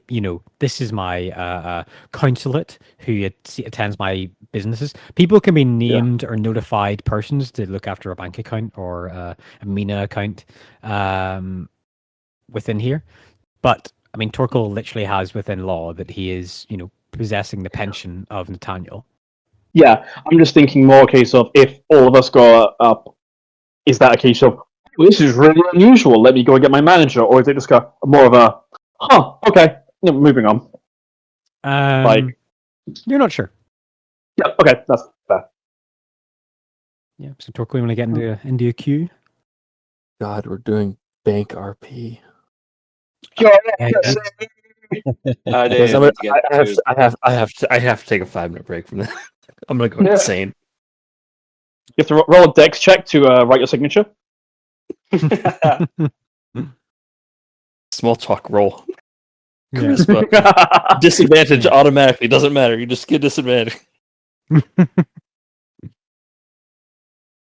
Yeah. Okay, Torkel, what do you do? Yeah, I'll just get into the queue, but I also want to be looking at people's ears and shit. I want to be wary. Make a perception check. 8.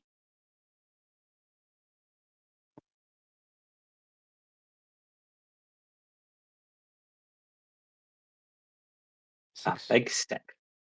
That really cool mechanism is tingling at your Kinos powers of construction. You're like, is that made of solid gold, or is it a metallic structure which is encased in gold? And you're looking up at it stories above you, and you're that thing's huge.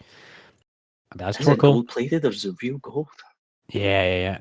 Planning an Ocean's 11 heist. And as Torkel waits in the queue for what drags on to be minutes, and the rest of the party is stuck on the benches inside, waiting on Torkel getting to the receptionist, we will go ahead and take a 10-minute break. Alrighty. All right. Sounds good. Because I don't think anybody wants to wait 10 minutes or see how long Torkel has to wait in a queue. We're doing this minute by minute, real RP. Yeah. You go up, they say that you don't have enough forms of identification, you need to come back later on in the day. Then I'm afraid you filled out the wrong form. You need to go into that line over there to get this different form, and you fill that in, and then you come back here. Then we give you a date to come back.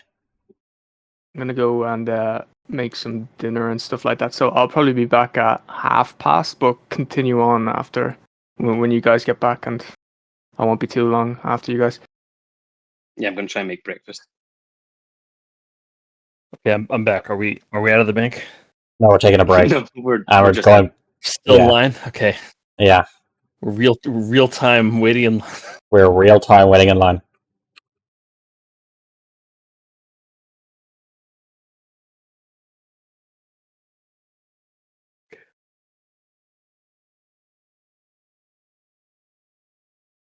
There was a game, this is a decade ago, and it was a White Wolf, or what the fuck that is, the Vampire the Masquerade. And I can't remember how we ended up there in game, but we ended up at a Dairy Queen. And it was People went ham on like RPing being at a fucking Dairy Queen at 1 o'clock in the morning. And then after 15 minutes of this awkward RP, the whole place got shot up from the outside. Oh shit! Should have had like the guy That from was- Falling Down come along. Oh, that was so fucking funny. I think the DM like planned on there being, because it was like an assassination attempt or whatever, planned on that happening, but the stupid RP was so good that he just held back for 15 minutes. God, that was so stupid.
Hello.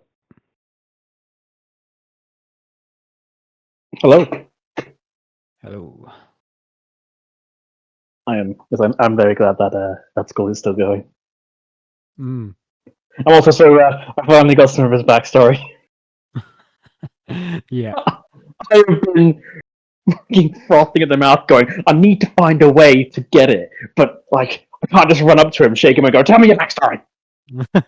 Yeah. Tell me everything."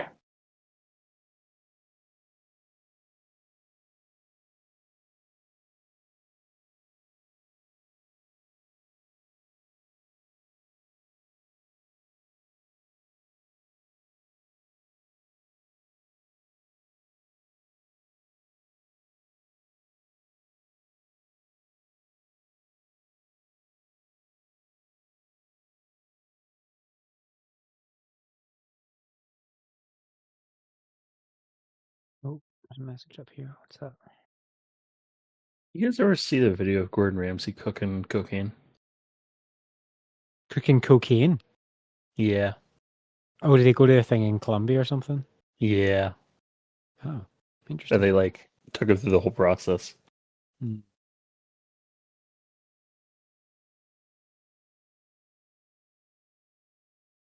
Oh, damn. Okay, that's smart with the mozzarella and onion rings. Yeah. Yeah, it is, but also I'm never gonna make that shit. Mm. We've Maybe got an for air like a fryer, party. so Maybe we for a could party. we could air fry them instead of putting them in oil. Yeah, I suppose.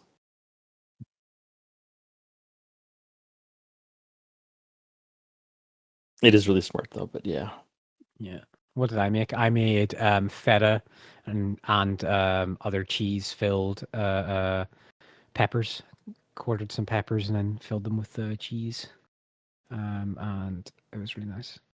I found a really good chicken fettuccine recipe that uses egg whites in order to thicken the sauce instead of using um, more butter and cheese and stuff like that. It's still really good. It's still really good actually, but Mm. and it still has cream and butter and and cheese and all that. But it has like far less than other recipes I've seen for veggie. Veggie Alfredo. That's it. Mm.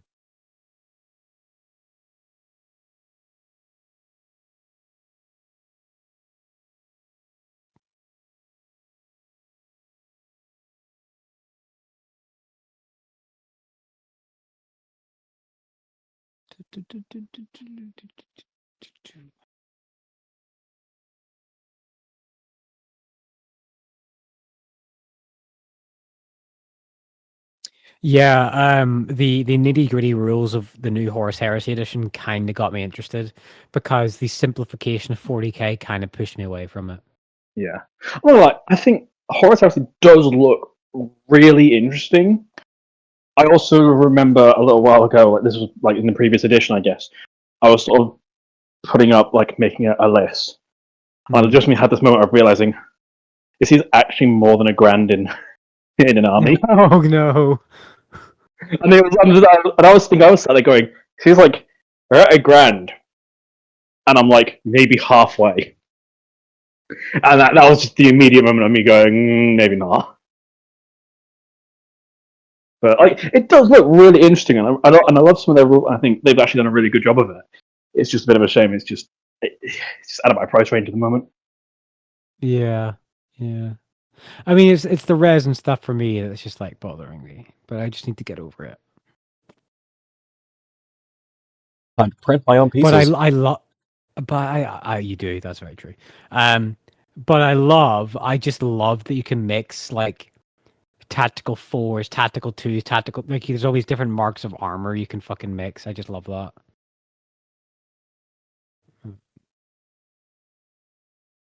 There's Mark threes, I think. But the rules for the new Saturnine dreadnoughts is pretty fucking nuts.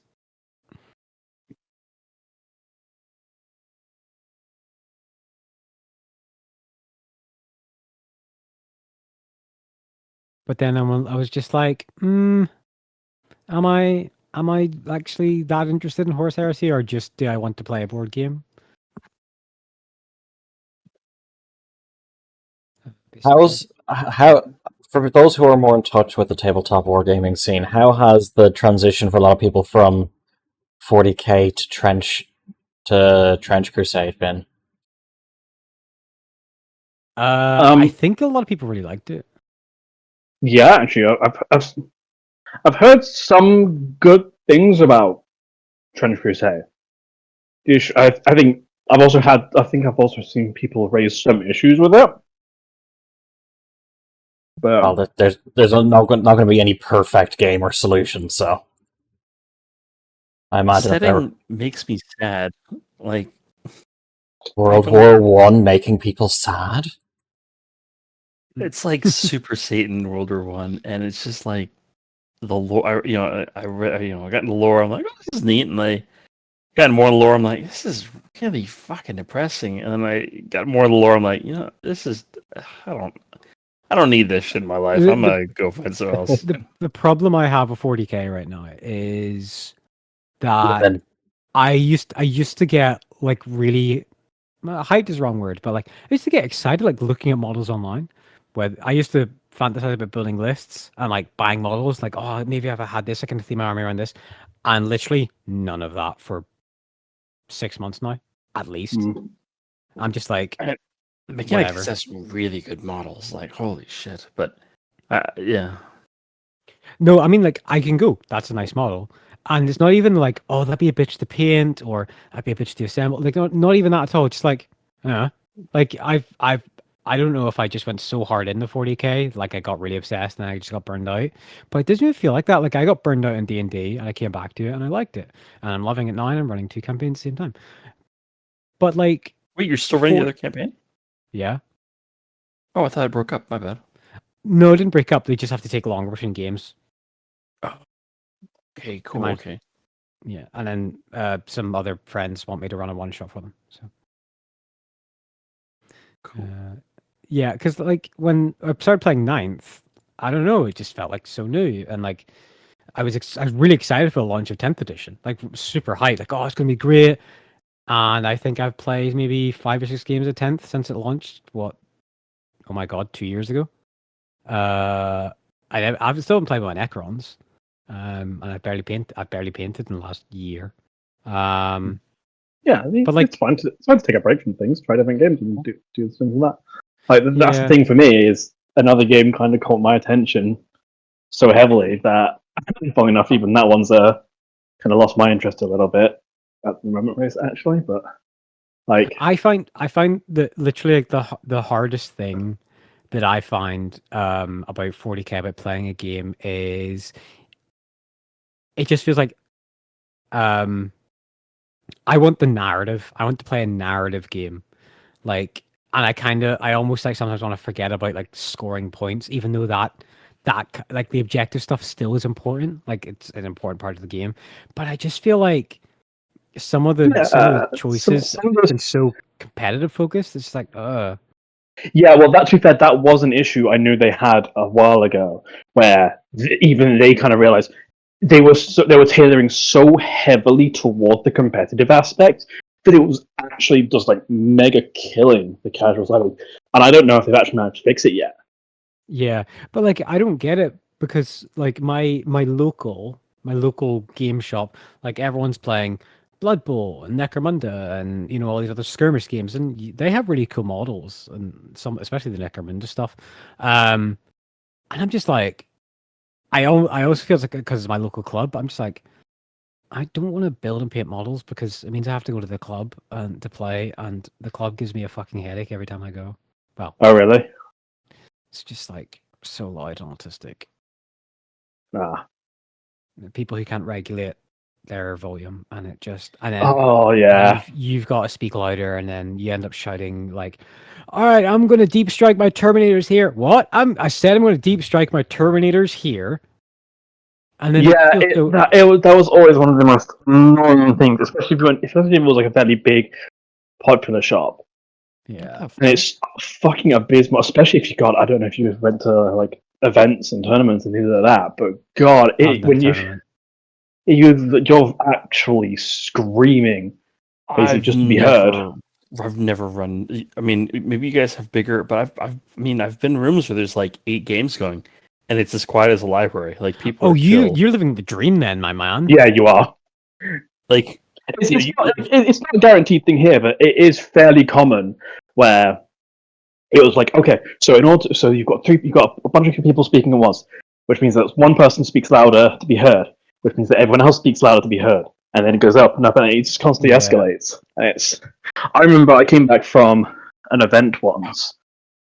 I had like completely lost my voice the next day because everything, like the entire day, was basically spent not like quite shouting, but definitely speaking at like an elevated level because I had to be heard. in a room usually for that. Well, these were big events, so they're probably I looking mean, at like your normal loud, like thing. Your a room. Or, like my only guess is that like Warhammer's more popular in UK or something like that. So it's like Yeah, it is. you go in a room, there's like 12 different tables or some shit, right? It's not even that. It's just it's the age base. It's like you got people who are like chill and old, and you got people who are learning the game, and people who are young, like teenagers. And I feel like certainly, like sometimes some of the people that go to my club, it's their one social thing that they do, so they get excited. And when they're like, there's one guy who plays in the club, and like he, even in a quiet room, he still shouts. Like he has no like real big like understanding that he's speaking really loud. This is a it's really just, interesting like cultural difference thing, or maybe like situation difference or something like that. Because wow, okay, cool. I think it's just the scene near me is just like excited. Yeah, it might just be local enough that one it's shop. yeah. It might have cooled off, but There's like one bad table causing the escalation to start. Pretty much. There's one table that's loud, and everybody else has to be loud, pretty much. And it's just like it's happened every time I've been there, and and I do enjoy painting. Like I do think, I'll get back into painting at some point, and I feel like I just want to finish my Dark Angels just as a collector and just like finish the models and stuff like that. And I put so much pressure on myself for my models to be perfect or like have the exact squad markings or follow the lore like explicitly. And that's like I put so much restrictions and rules on myself. It doesn't matter if I'm fucking painting Warhammer or playing a video game. I just put so much restrictions. I'm not going to fast travel, or I'm not going to use this weapon because it doesn't fit the character, or whatever. I do that constantly. There's always a balance for that. Like, yes, I'm going to do this because things. The one that I'll always use as an example is all the Souls-like games where it's like, I'm not going to summon. That's my choice. I don't want to play that way. But then you get the asinine people who are like, oh, if you don't do this, or this, or this, or this, then you're not a real player, or something like that. But it's just finding the healthy balance of, I'm going to do this restriction because I enjoy it, I want the roleplay of it, or anything like that. Yeah. But I'm not going to go out of my way to make the experience worse just because. This is going to sound so hipster, but like honestly, when the new models start coming out for Dark Angels, like the Lion, the Terminator Squad, everything else, the Death Knight Squad, Deathwing Knights, and everyone else like, oh, I'm going to get this. I was like, because there's so many people in the group in that club that just buy the most recent new stuff. The new stuff. Like so many people, like they've done a tournament and 17 people were playing Emperor's Children. 17 people were playing Emperor's Children. The army just came out, and I'm just like, you can guarantee it's fucking painted. Yeah, one of the things I found as well. GW most certainly had an issue with power creep. I'm not going to say it was intentional. I'm not going to say it was a tactic because it turns out if you make an army brand new and then make it really powerful, everyone buys it. I'm not going to say, but like there was absolutely a significant issue with power creep in that. Like for mostly, if you weren't using the most recent army, you are actively handicapping yourself, which was also one of the things I really annoyed. Well, it was really annoying for me. Do you remember when they gave Space Marines 2 wounds and they didn't give Chaos Space Marines 2 wounds? Mm-hmm. Why the fuck did they do that? Because guess what had just come out? A brand new range of Imperial Space Marines. I'm never gonna buy models from GW ever, or not Games Workshop. Yeah, GW. Yeah, good for sure. Well, I think it's Fucking technically it's ever. actually Warhammer now. Yeah, Mhm. I'm never buying models because the tabletop game, from just the years I've seen it from the sideline, is milking people for money. Fuck that. Oh yeah, yeah.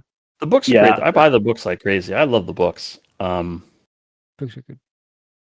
Raven I Guardsman. just saw one. I'm gonna buy them. Yeah. I'm gonna- Sorry to interrupt. Sean and Stoty, are you guys back? Yeah. Mm, There I go. Let's get some food. Sean is Sean muted. Yeah. He is the one in the line right now, so. Above and beyond. Fine, we're just role playing our characters. So what mini game are you playing right now? I do literally think though that like the world is so depressed right now. I don't want to go do a super grimdark universe as well. Yeah. In my free time. Yeah, That's definitely also Yeah. something I've found. Yeah, it's me. Even it's just as a case of just getting a little bit older. When you sit there and go, I kind of like a more upbeat like world to go and escape Yeah. into. It's kind of nice, isn't it? Here's me enjoying my few like relatively new World War One games where everything is grim and dark and depressing. I'm like, yeah. What's the so what's the fucking the tabletop game? It's relatively new, and it has like gnomes or something, but like World War One tech level technology, and they like the tanks are just fucking ridiculously small. No idea. Oh god, we were talking about it not too long ago. Are we? I have no memory of this conversation. I sent Oh, you yeah. the vehicles because they're so stupid. But anyways, okay. Marble? I can't remember. But anyway, it's like it's stupid and like whimsical and funny, and it's like I like that so much more than The game, Satan stuff or the game my group has Eternity been of Suffering or the game my group has Yeah, been just, looking at recently is Burrows and Badgers, Okay. which is basically a skirmish game where you're all playing as like different animals and things, and it's like that's it. It's just a skirmish game. that sounds great. I mean, I don't know. The way a friend did it, explain it to me was it's like Kill Team meets Watership Down. So Oh my god, I love that.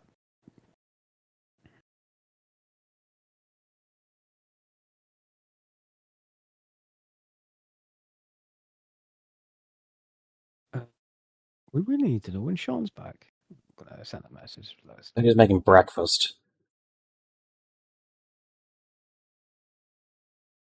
Okay, Burrows and okay. Badgers has some great units. Holy shit, there's a pug and Yeah. chainmail. yep. You want to play a Snake Necromancer? Snackermancer?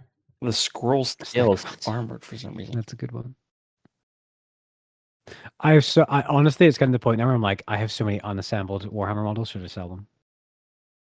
Yeah, Nothing not else. many, but I have a few. I'm gonna be honest. I remember back when the plastic app, the new plastic Avatar Arcane came out. I bought it. It's on top of my cupboard somewhere. I just never haven't had the drive to Yeah. get it all sorted. Because obviously they had the finally had the range refresh for Eldar, and it's like I remember looking and going, God, they look so good. I'll get around to them eventually. I think another big thing is the more you learn about 40k, the less interesting it becomes. Because it's so Well- deep, it's so fucking miasma of lore. The more you learn, you're like, especially the more you consume the memes, just like, oh, whatever. Yeah. You don't have to wait long for a new edition because it's going to come out in a year. Yeah, I might start getting back in. I might honestly just go cold turkey on 40k until the new edition comes out, and then start to look at getting back into it. Yeah, that's right. I think the problem for me is that it's just too volatile to it's such an investment in time to build and paint the models. And then the rules are consistently changing so much. It's Yeah. what the fuck's the point?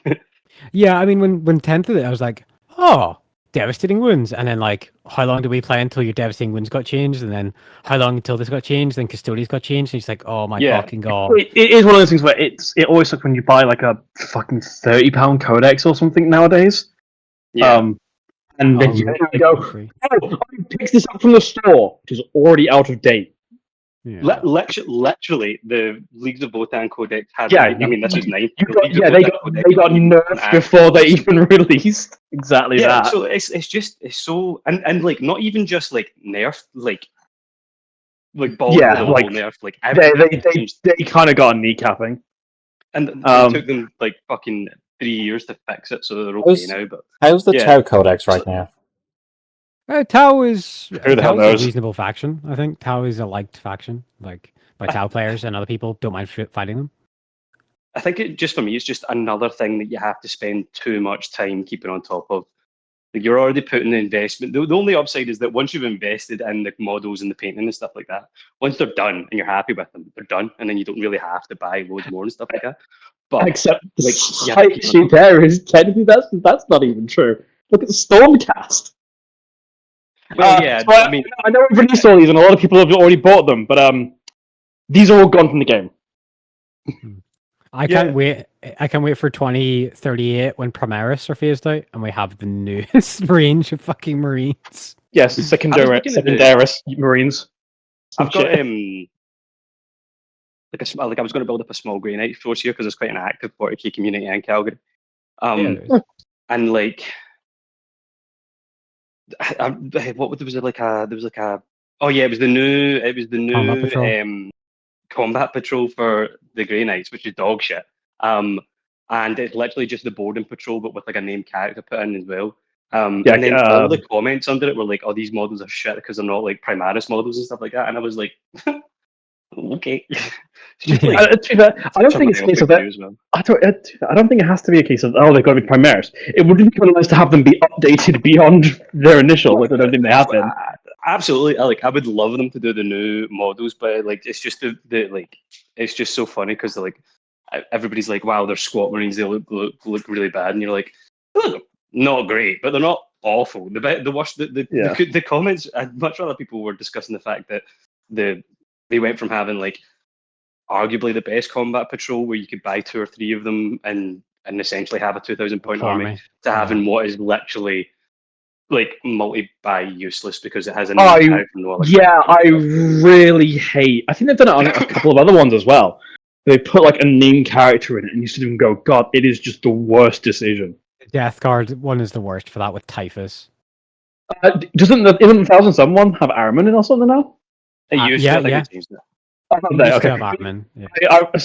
really, I think them putting name characters in there is a huge mistake because as soon as that happens, you immediately go, cool. So any kind of second time you need to buy that second time, that character is just gone. I think like Christmas boxes are one thing, but combat patrols are another. Yeah, I would agree with you there. When it's a specifically like a limited time box set, sure, that's not too bad. Even then, I'd rather them not do it.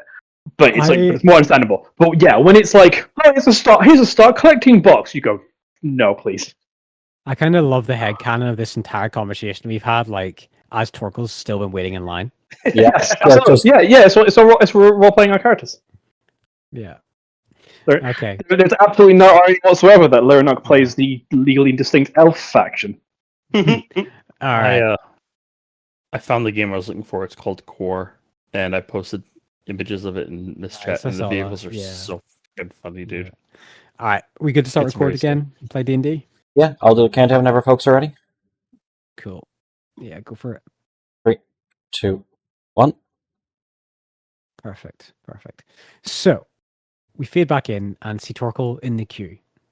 Torkel, you have been waiting for 20 minutes. Nice. In the queue. And you finally get up to the reception. It is a iron, like kind of portcullis design between you and the teller, the receptionist. There's a small hand slit for dockets, parchment, all these things as well.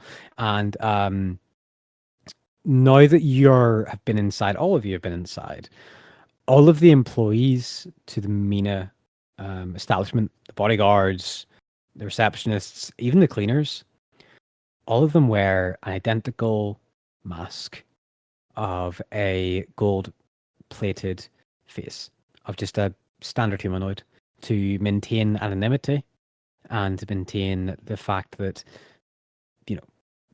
as far as you're aware, the Beacon of Bounty is one of the places that does this, but other MENA places do it as well, because people can be extorted and leveraged and all these things. And it's one way of keeping things more fair, that people don't know who work here. And you hear a kind of soft, feminine male voice greet you as you step up. Again, race-wise, either Dwarven or Gnomish, you gather from like the stature, or Dwarvish or Halfling, sorry. And they look at you and go, "How can I help you today?" I am entitled to a pension, and I have come to look also at the lockbox for a friend. Sorry, in the case of bereavement, what is the standard process? I had a friend who passed away and left his items to me, or his possessions to me. I see. And I when see. It's understandable. Do you have your identity stone, sir? I will give her my identity stone. Okay. Yeah. You has the identity stone. Okay. Thank you very much. Do you have any other supporting, corroborating evidence of you being entitled to this pension, and or belongings of said person who's passed away that would help us identify? I have the ring Okay. May I see it, please? and say check. Sure. She has no. Wait, can I see her ears? I mean, yeah, you can see the man's ears. He is. They're the ears. They look like Dwarven or Halfling ears. halfling ears. Thick. Yeah, make an insight check on their demeanor. 15. It's an early morning shift, and this person, you can just faintly see the telltale signs of a little bit of shakes of drinking the night before in their movements. I'll hand the ring over. So they take the silver ring. They don't like look or stare at it. They kind of set it aside, and after a few seconds, an attendant comes over, and she whispers to them, "Check this identity stone." And they go. She leaves with it, and she stands there and goes, "This ring, sir. Do you have permission to inspect it?" Yes, of course. And she picks it up. And you see her hand softly go with like almost like drifting firelight, like firefly light, like drifting off her fingers as she casts a spell. And you see the ring shine with a little bit of a hue, like a magical like force field over encompassing it. And then she casts Identify, and she seems to kind of glance and nod in her head and then sets it down. Okay, sir. So this ring, I can read in the celestial script that it did belong to Nathaniel, a man named Nathaniel, and it bound him to a man named Eric. And I assume that this is the person that you speak, the pension that you're entitled to, this Nate. Yes, that is correct. Okay. Are you aware that this ring is magical? I was not. Okay. This ring is inscribed with an enchantment of Returnal to a fixed location. No, it is probably just this house. I would assume as such, but just to let you know, that is what this ring is capable of. I'm sure you're aware, but you have to take some time to get along with the magical nature of such a thing to understand how it works. He nods along with her, yeah. Yeah. And the attendant comes back and passes the identity stone to her, and to him, sorry. And the attendant goes, "Yes, it's verified. He is a safe person." Nods. "Okay, sir. What's going to happen is," and gestures down towards the double doors. "If you wait by those doors, I'll send an assistant, and they will take you to the lockbox entitled to this ring and this person. And just in between that happens here and now, I'm going to check official records and have a bit of a deep dive into especially what is entitled within your pension. And then you and you alone will accompany the assistant and you'll head this lockbox and retrieve the items or leave any items you so wish. Understood? No, it's yes, of course, that is fine. Okay. Thank you. Sorry, you say me and me alone. There are no exceptions. I have a friend. He is a little slow of mind, and I don't like leaving him alone for too long. And he like, are the party behind us? They're like a good 60, 80 feet away, like mixed across some benches. Yeah, I'm sure Hendrik wouldn't mind going with you.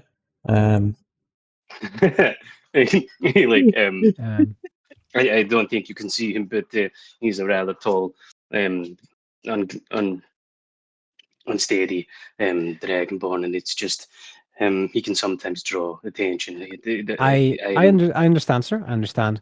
But in the case of you, for the first time, I have on the records of you visiting this pension and claiming items for this Nathaniel. It is policy of the church that you and you alone, especially in matters of pension, will be allowed to see the lockbox. Okay, that is fine.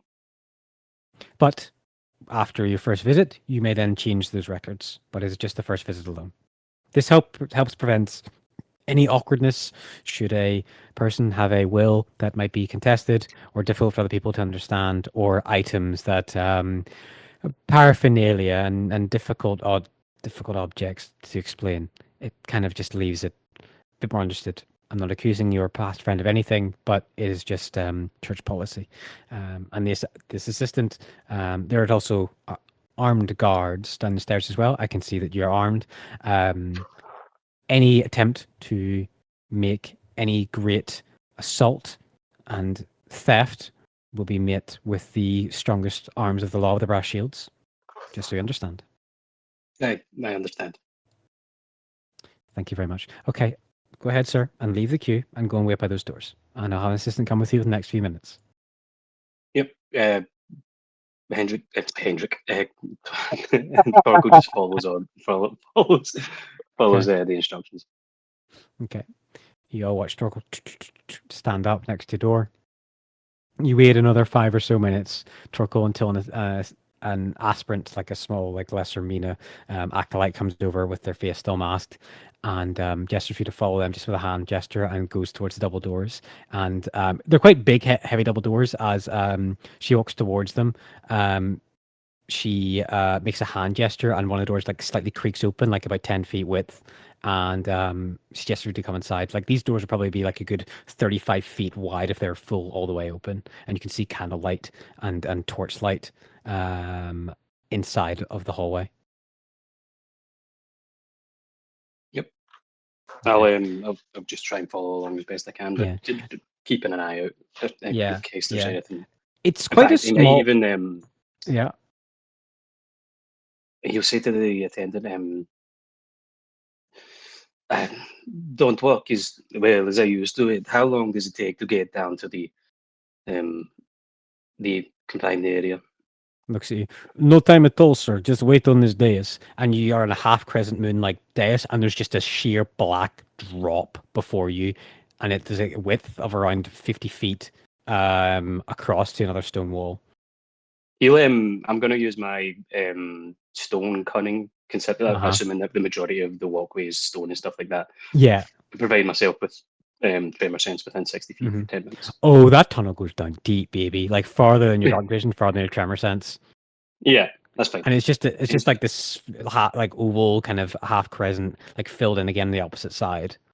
Yeah, it's just a precaution to make sure that if anything starts moving, you'll be like, Yeah. Okay. You hear a soft rushing of air shoot up as a platform arrives, and you see a bunch of people on this kind of strange elevated platform that seems to suddenly jolt still, but they see completely unmoved by the momentum shift as a shimmer of magical effect dissipates, and you see half a dozen people with doors slide open, a kind of strange fantasy connected rail system slide open with a heavy lever, and it's like heavily mechanical, but also slightly enchanted, from best you can tell. As door and like all these like people leave with their own little assistants and things like that.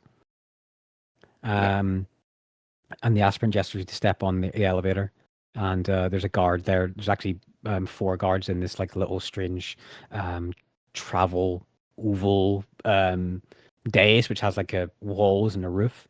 And she steps on, and she goes and says to the guard holding the lever, "Floor 27, please." As he nods and goes, "Okay." And she goes, "Take a seat, please, sir." Like to you, if you take a seat. Yeah, I'll sit down. Okay.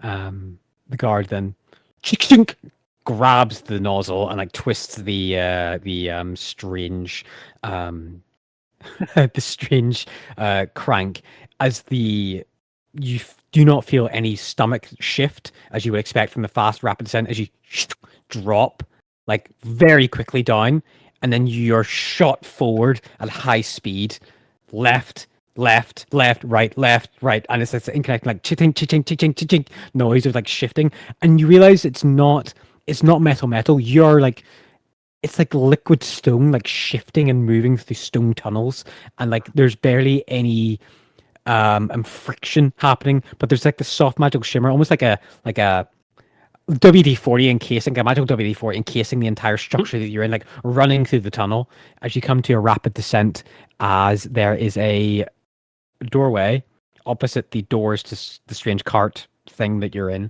like there in front, and you see a single locked doorway.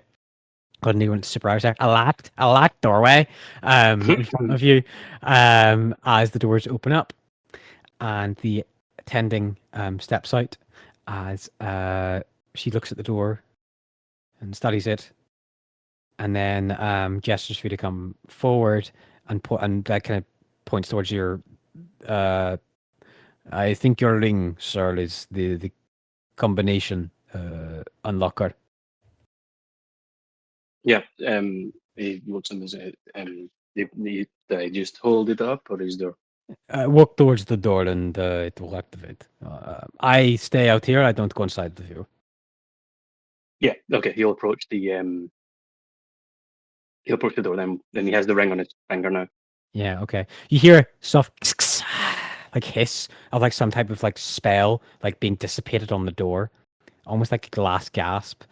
As the attendant raised an eyebrow. Oh, that was a strong lock. You don't see that very often. He was quite adept in construction, so I wonder if he's had specific requests or if it's something that's always been here. But I appreciate your assistance. Thank you. And he turns his back to you and lets you like puts his arms behind his back and lets you like walk forward. The door handle is like you look at it and intently with your dark vision, even though there's some candlelight in here, like the door was like solid frozen still with like particles of like frozen air and slowly returning like to regular temperature control. Even though it's slightly musty in here, it's like rapidly growing hot, like to acclimatize to the room temperature from the chill that it currently was before the spell dissipated. Okay. You want to turn the handle and walk in? Yep. I'm gonna try and enter. Okay. Twist the handle. Clink, the bolt comes loose. Do you want to push forward on the door? Can I have a look around it to make sure there's nothing odd about the door? Sure. Make an investigation or perception check.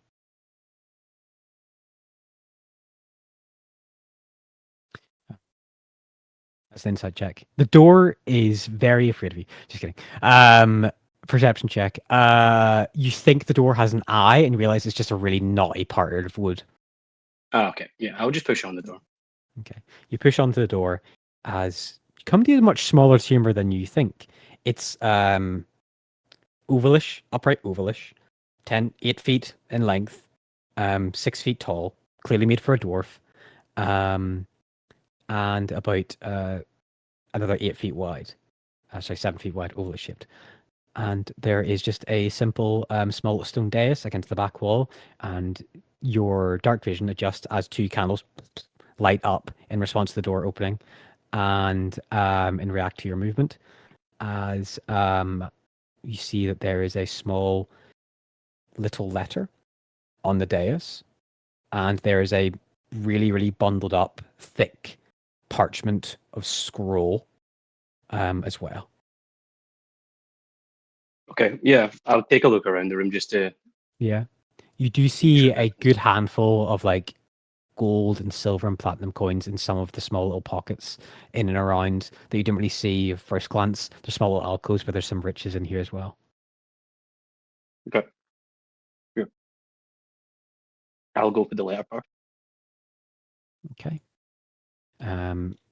You look at the letter and you recognize it instantly because it is a torn out page of one of the books you were told to study a lot. It is a first edition stone home design manual of living quarters of capital like tastes and wants. And it's a page that you were told to study very hard at university. And the longer you look at it, it seems somewhat connected to that cipher. Okay. Did we break that cipher? You did, yes. You worked with Hendrik on that. But you have to have, like, the cipher is the tool that you use to read the passage, right? So we would have it written down somewhere. I would imagine you would have had that on your person still. Okay, if he thinks he has time, then he's going to try and read the letter quickly, because he doesn't. It doesn't seem like a lot. Yeah. Yeah. Okay. Yeah. Make an intelligence check. This is just to see how long it takes you. Yeah. Great.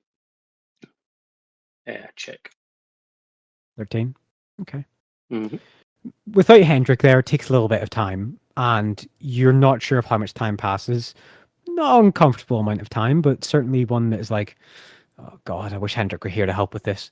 And the longer you kind of have your own parchment and you have your own stuff to mark in your. All right. Okay. So that's what. Okay. So word, new word, and I'm going to post to you what this letter says. It's very short but sweet. It says, ha ha ha ha, I cast Fireball. Thank you for opening this glyph of warning.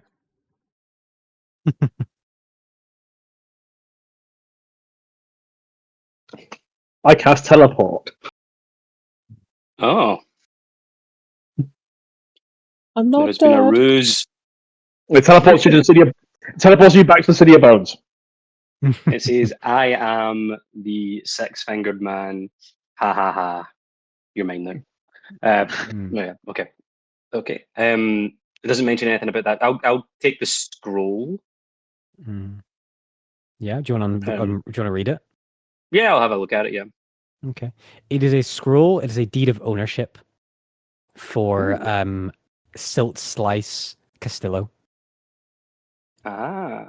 Which is I'll just post this to you. And Castillo in southern Immune is castle. Mm-hmm. Do I have any idea where? Well, I'm assuming is Silt. Is it Slit Slice? Silt Slice. Silt Slice. Yeah. Is Do you remember Silt Slice is the name of? I know what it is. So yeah, I was going to ask if that's the name of the castle, like Balmoral, or it's the name of the castle. It's the name of the castle. Silt Slice Castle is in a town not far away from Breakwater. It is in Mist Peak. Where, sorry? Mist Peak, the town west of Breakwater. I see. Okay. And the reason you remember Silt Slice is because it once was home to the original founders of the the order, what would become the Order of the Righteous Wave, the Templar Order, until they moved to their new quarters in Breakwater some centuries ago. Okay, cool. Yeah, I guess then Torko will gather up the items. He'll he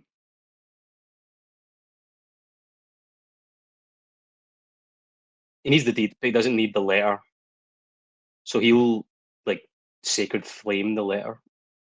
Okay. Oh, in his hand. disappear. So just Yeah. cast Sacred Flame so it burns up, and then he'll Yeah. grab the gold and platinum and put. He'll put. How much gold and platinum is there? You want to take a second look around? There Yeah, is just 173 platinum Oh, okay. and 295 gold. 295. Okay. 173 of that. 200. Okay, cool. He'll take 50 of the platinum and 95 of the gold, Okay. and put it in like a separate pocket, and then take the rest. So 50 plus Okay. 95. So that's 145. Would I say 50? So that's 23, and that's 95, which makes it 200. Which makes that okay, cool. Yeah. So he'll take 50 of the. Sorry, I'm just writing a note regarding this.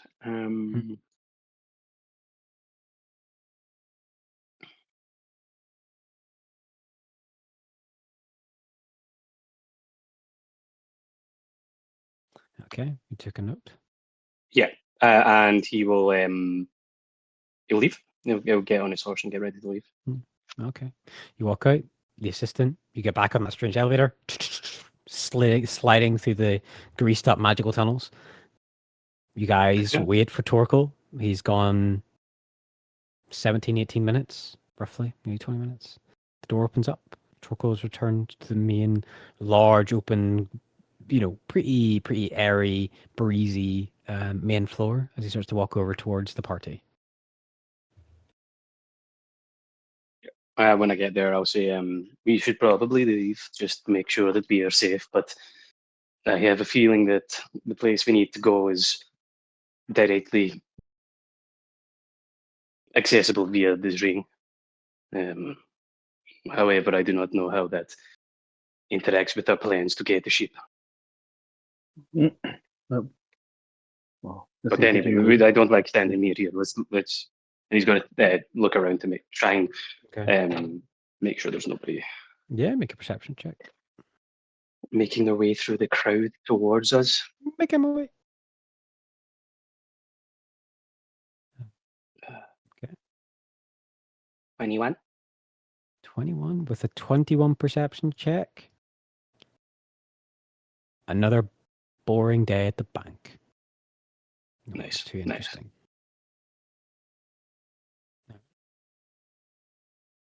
Okay, You go. yeah, let us leave. You leave. You go back out. You leave out the great beacon of bounty. And you're in the precious Griffin Quarter. Tons of trade, tons of stuff going around. But it's a weekend. Banks are always open, though. Everyone needs money all the time. Holy shit. Banks actually open? It truly is a fantasy world. Exactly. All right. So, you want to find a quiet corner? I assume you find a quiet corner. Yeah, So, and I'll explain to them. It appears that the workshop that we found in Nathaniel's home was simply a distractive item set up so that if anybody came looking for his research, they would look at his home and find this area and believe that they had found everything they needed to know. But he left me the deed to a castle, and I think there may be something there. I'm starting to get worried that he might have found some way to dampen or inhibit the magical properties of Ainstone. But well, that is just a guess. That would certainly be something that Tyrund is interested in. But leaving you the deed to a whole castle is quite a statement. Those do not get thrown around too often, or passed on too often, rather.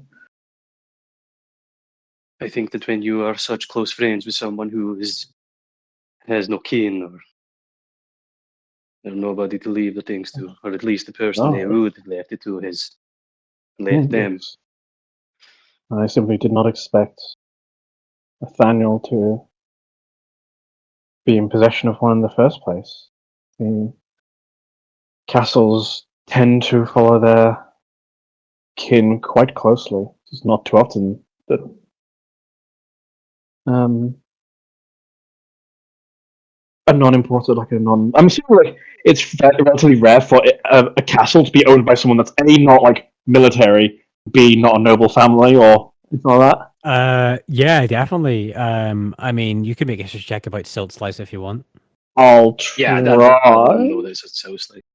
Yeah, I mean he hasn't mentioned Silt Slice specifically. Oh, well, actually, have you specifically said Silt Slice or just said a castle? No, he'll definitely say this, but probably directly to the leader, not because he knows that it's in relation to one of the orders. So he says, Yeah. Actually, when in the middle of this conversation, probably go, yeah, it is unusual for sure, and it's definitely the only way that I would see that Daniel could probably come across a castle, in my opinion, was if he built it, but that is not the case. It's Silt Slice Castillo. It, from my understanding, was previously headquarters for one of the Platinum Orders. Yes, the Righteous Wave, if I'm not mistaken. Yeah, I'll try and make a history check, but I wouldn't. I'm not expecting to know their history too closely. Like probably more basic stuff. Yeah, fucking Christ. You know what? I rolled a 15 earlier. I'm not going to complain.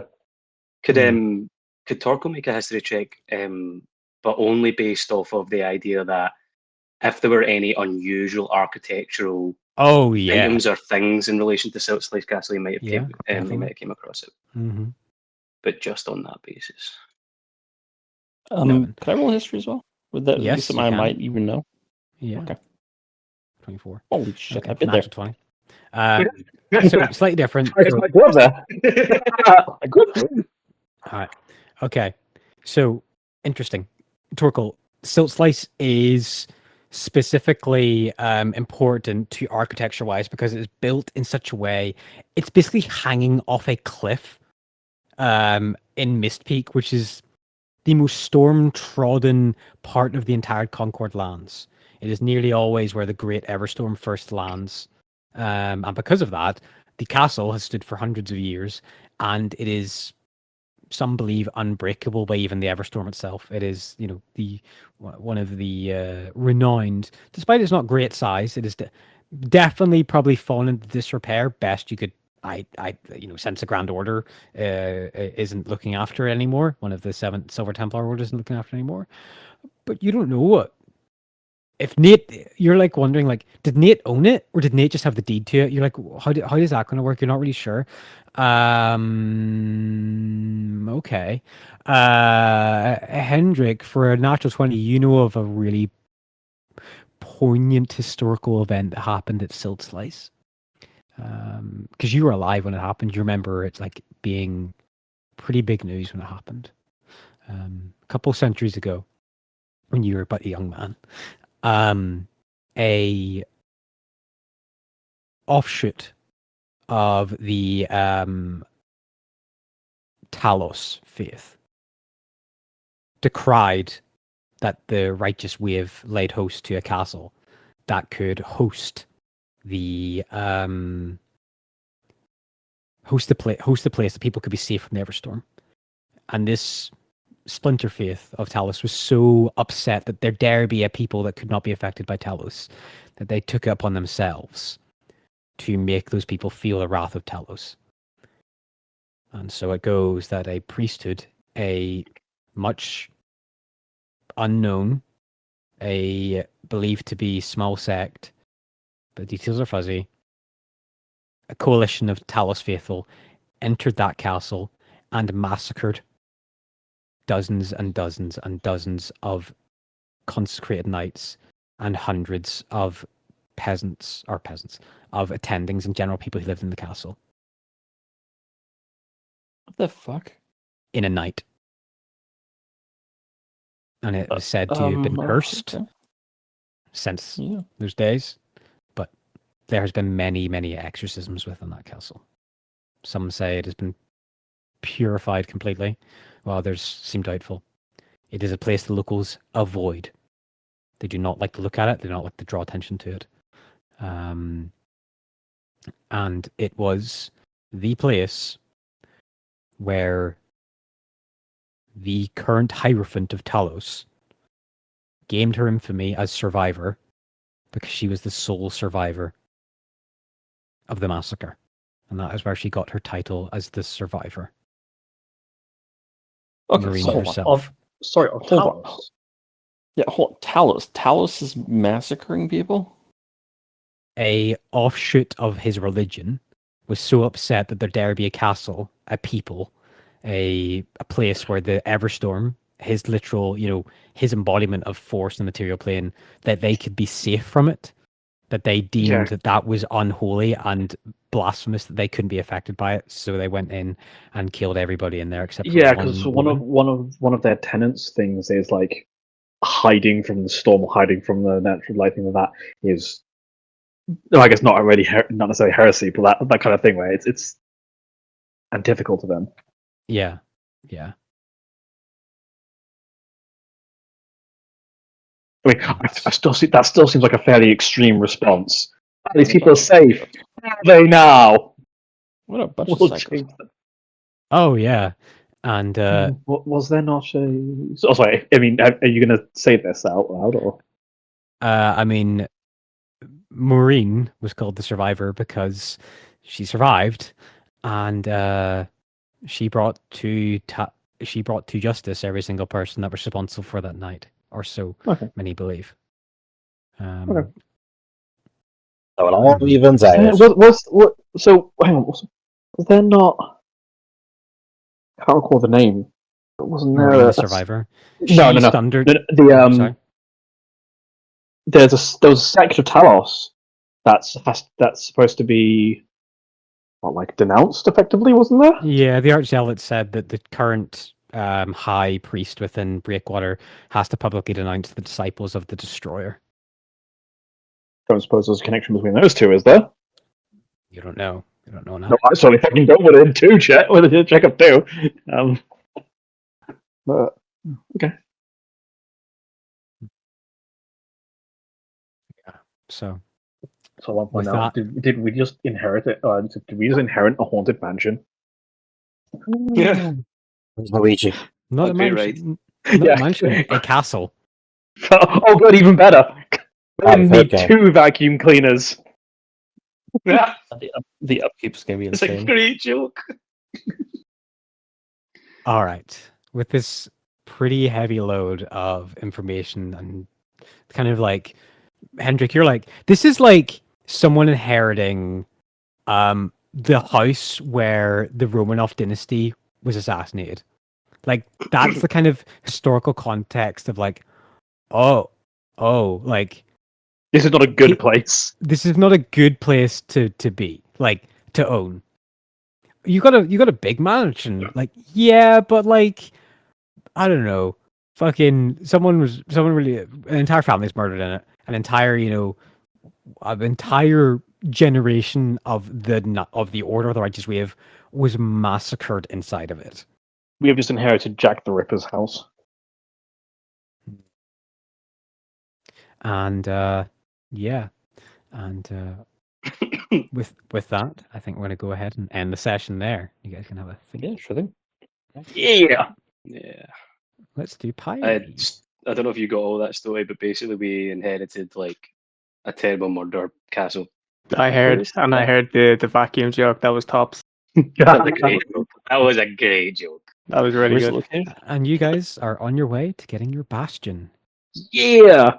Ah, that's Nice. It's Where's got the a 2 reputation. 0 out of 5 stars on Airbnb, but we'll work on it. What book are we using for Bastions again? What's that?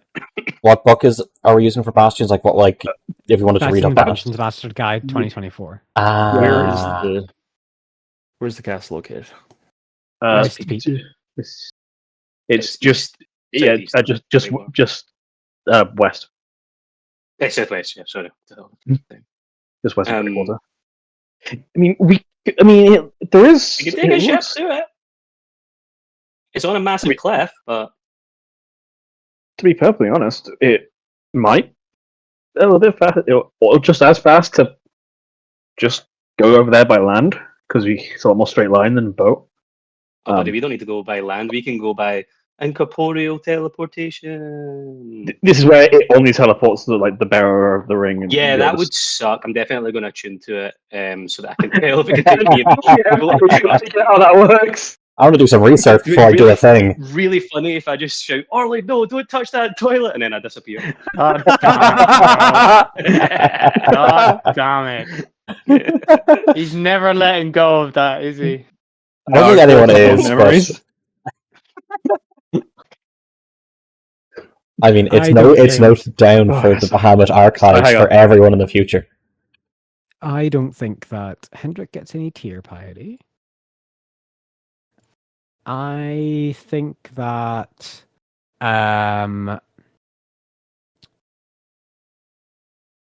you weren't the one to reveal the information, and you actively hid information, so no points for Bahamut for you.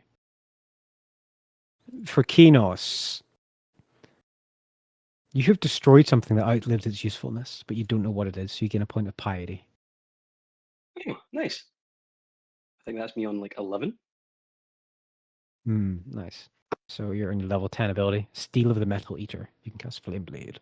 And then for Boulder, our nice I- man.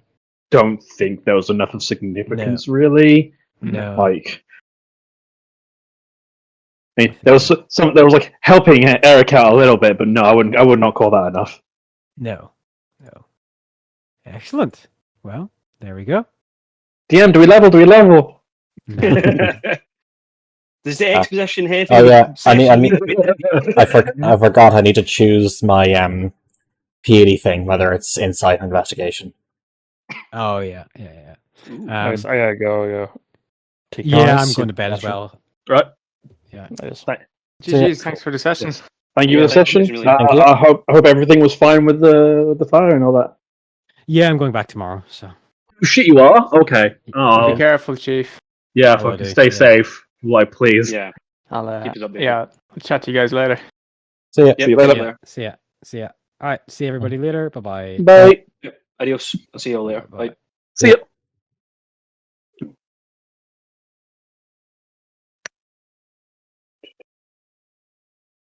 Right. I'm also going to be dropping off mostly so I can just, I don't know, maybe run a cold bath because, oh my god, it's still warm. no worries. See ya. See you later. Bye.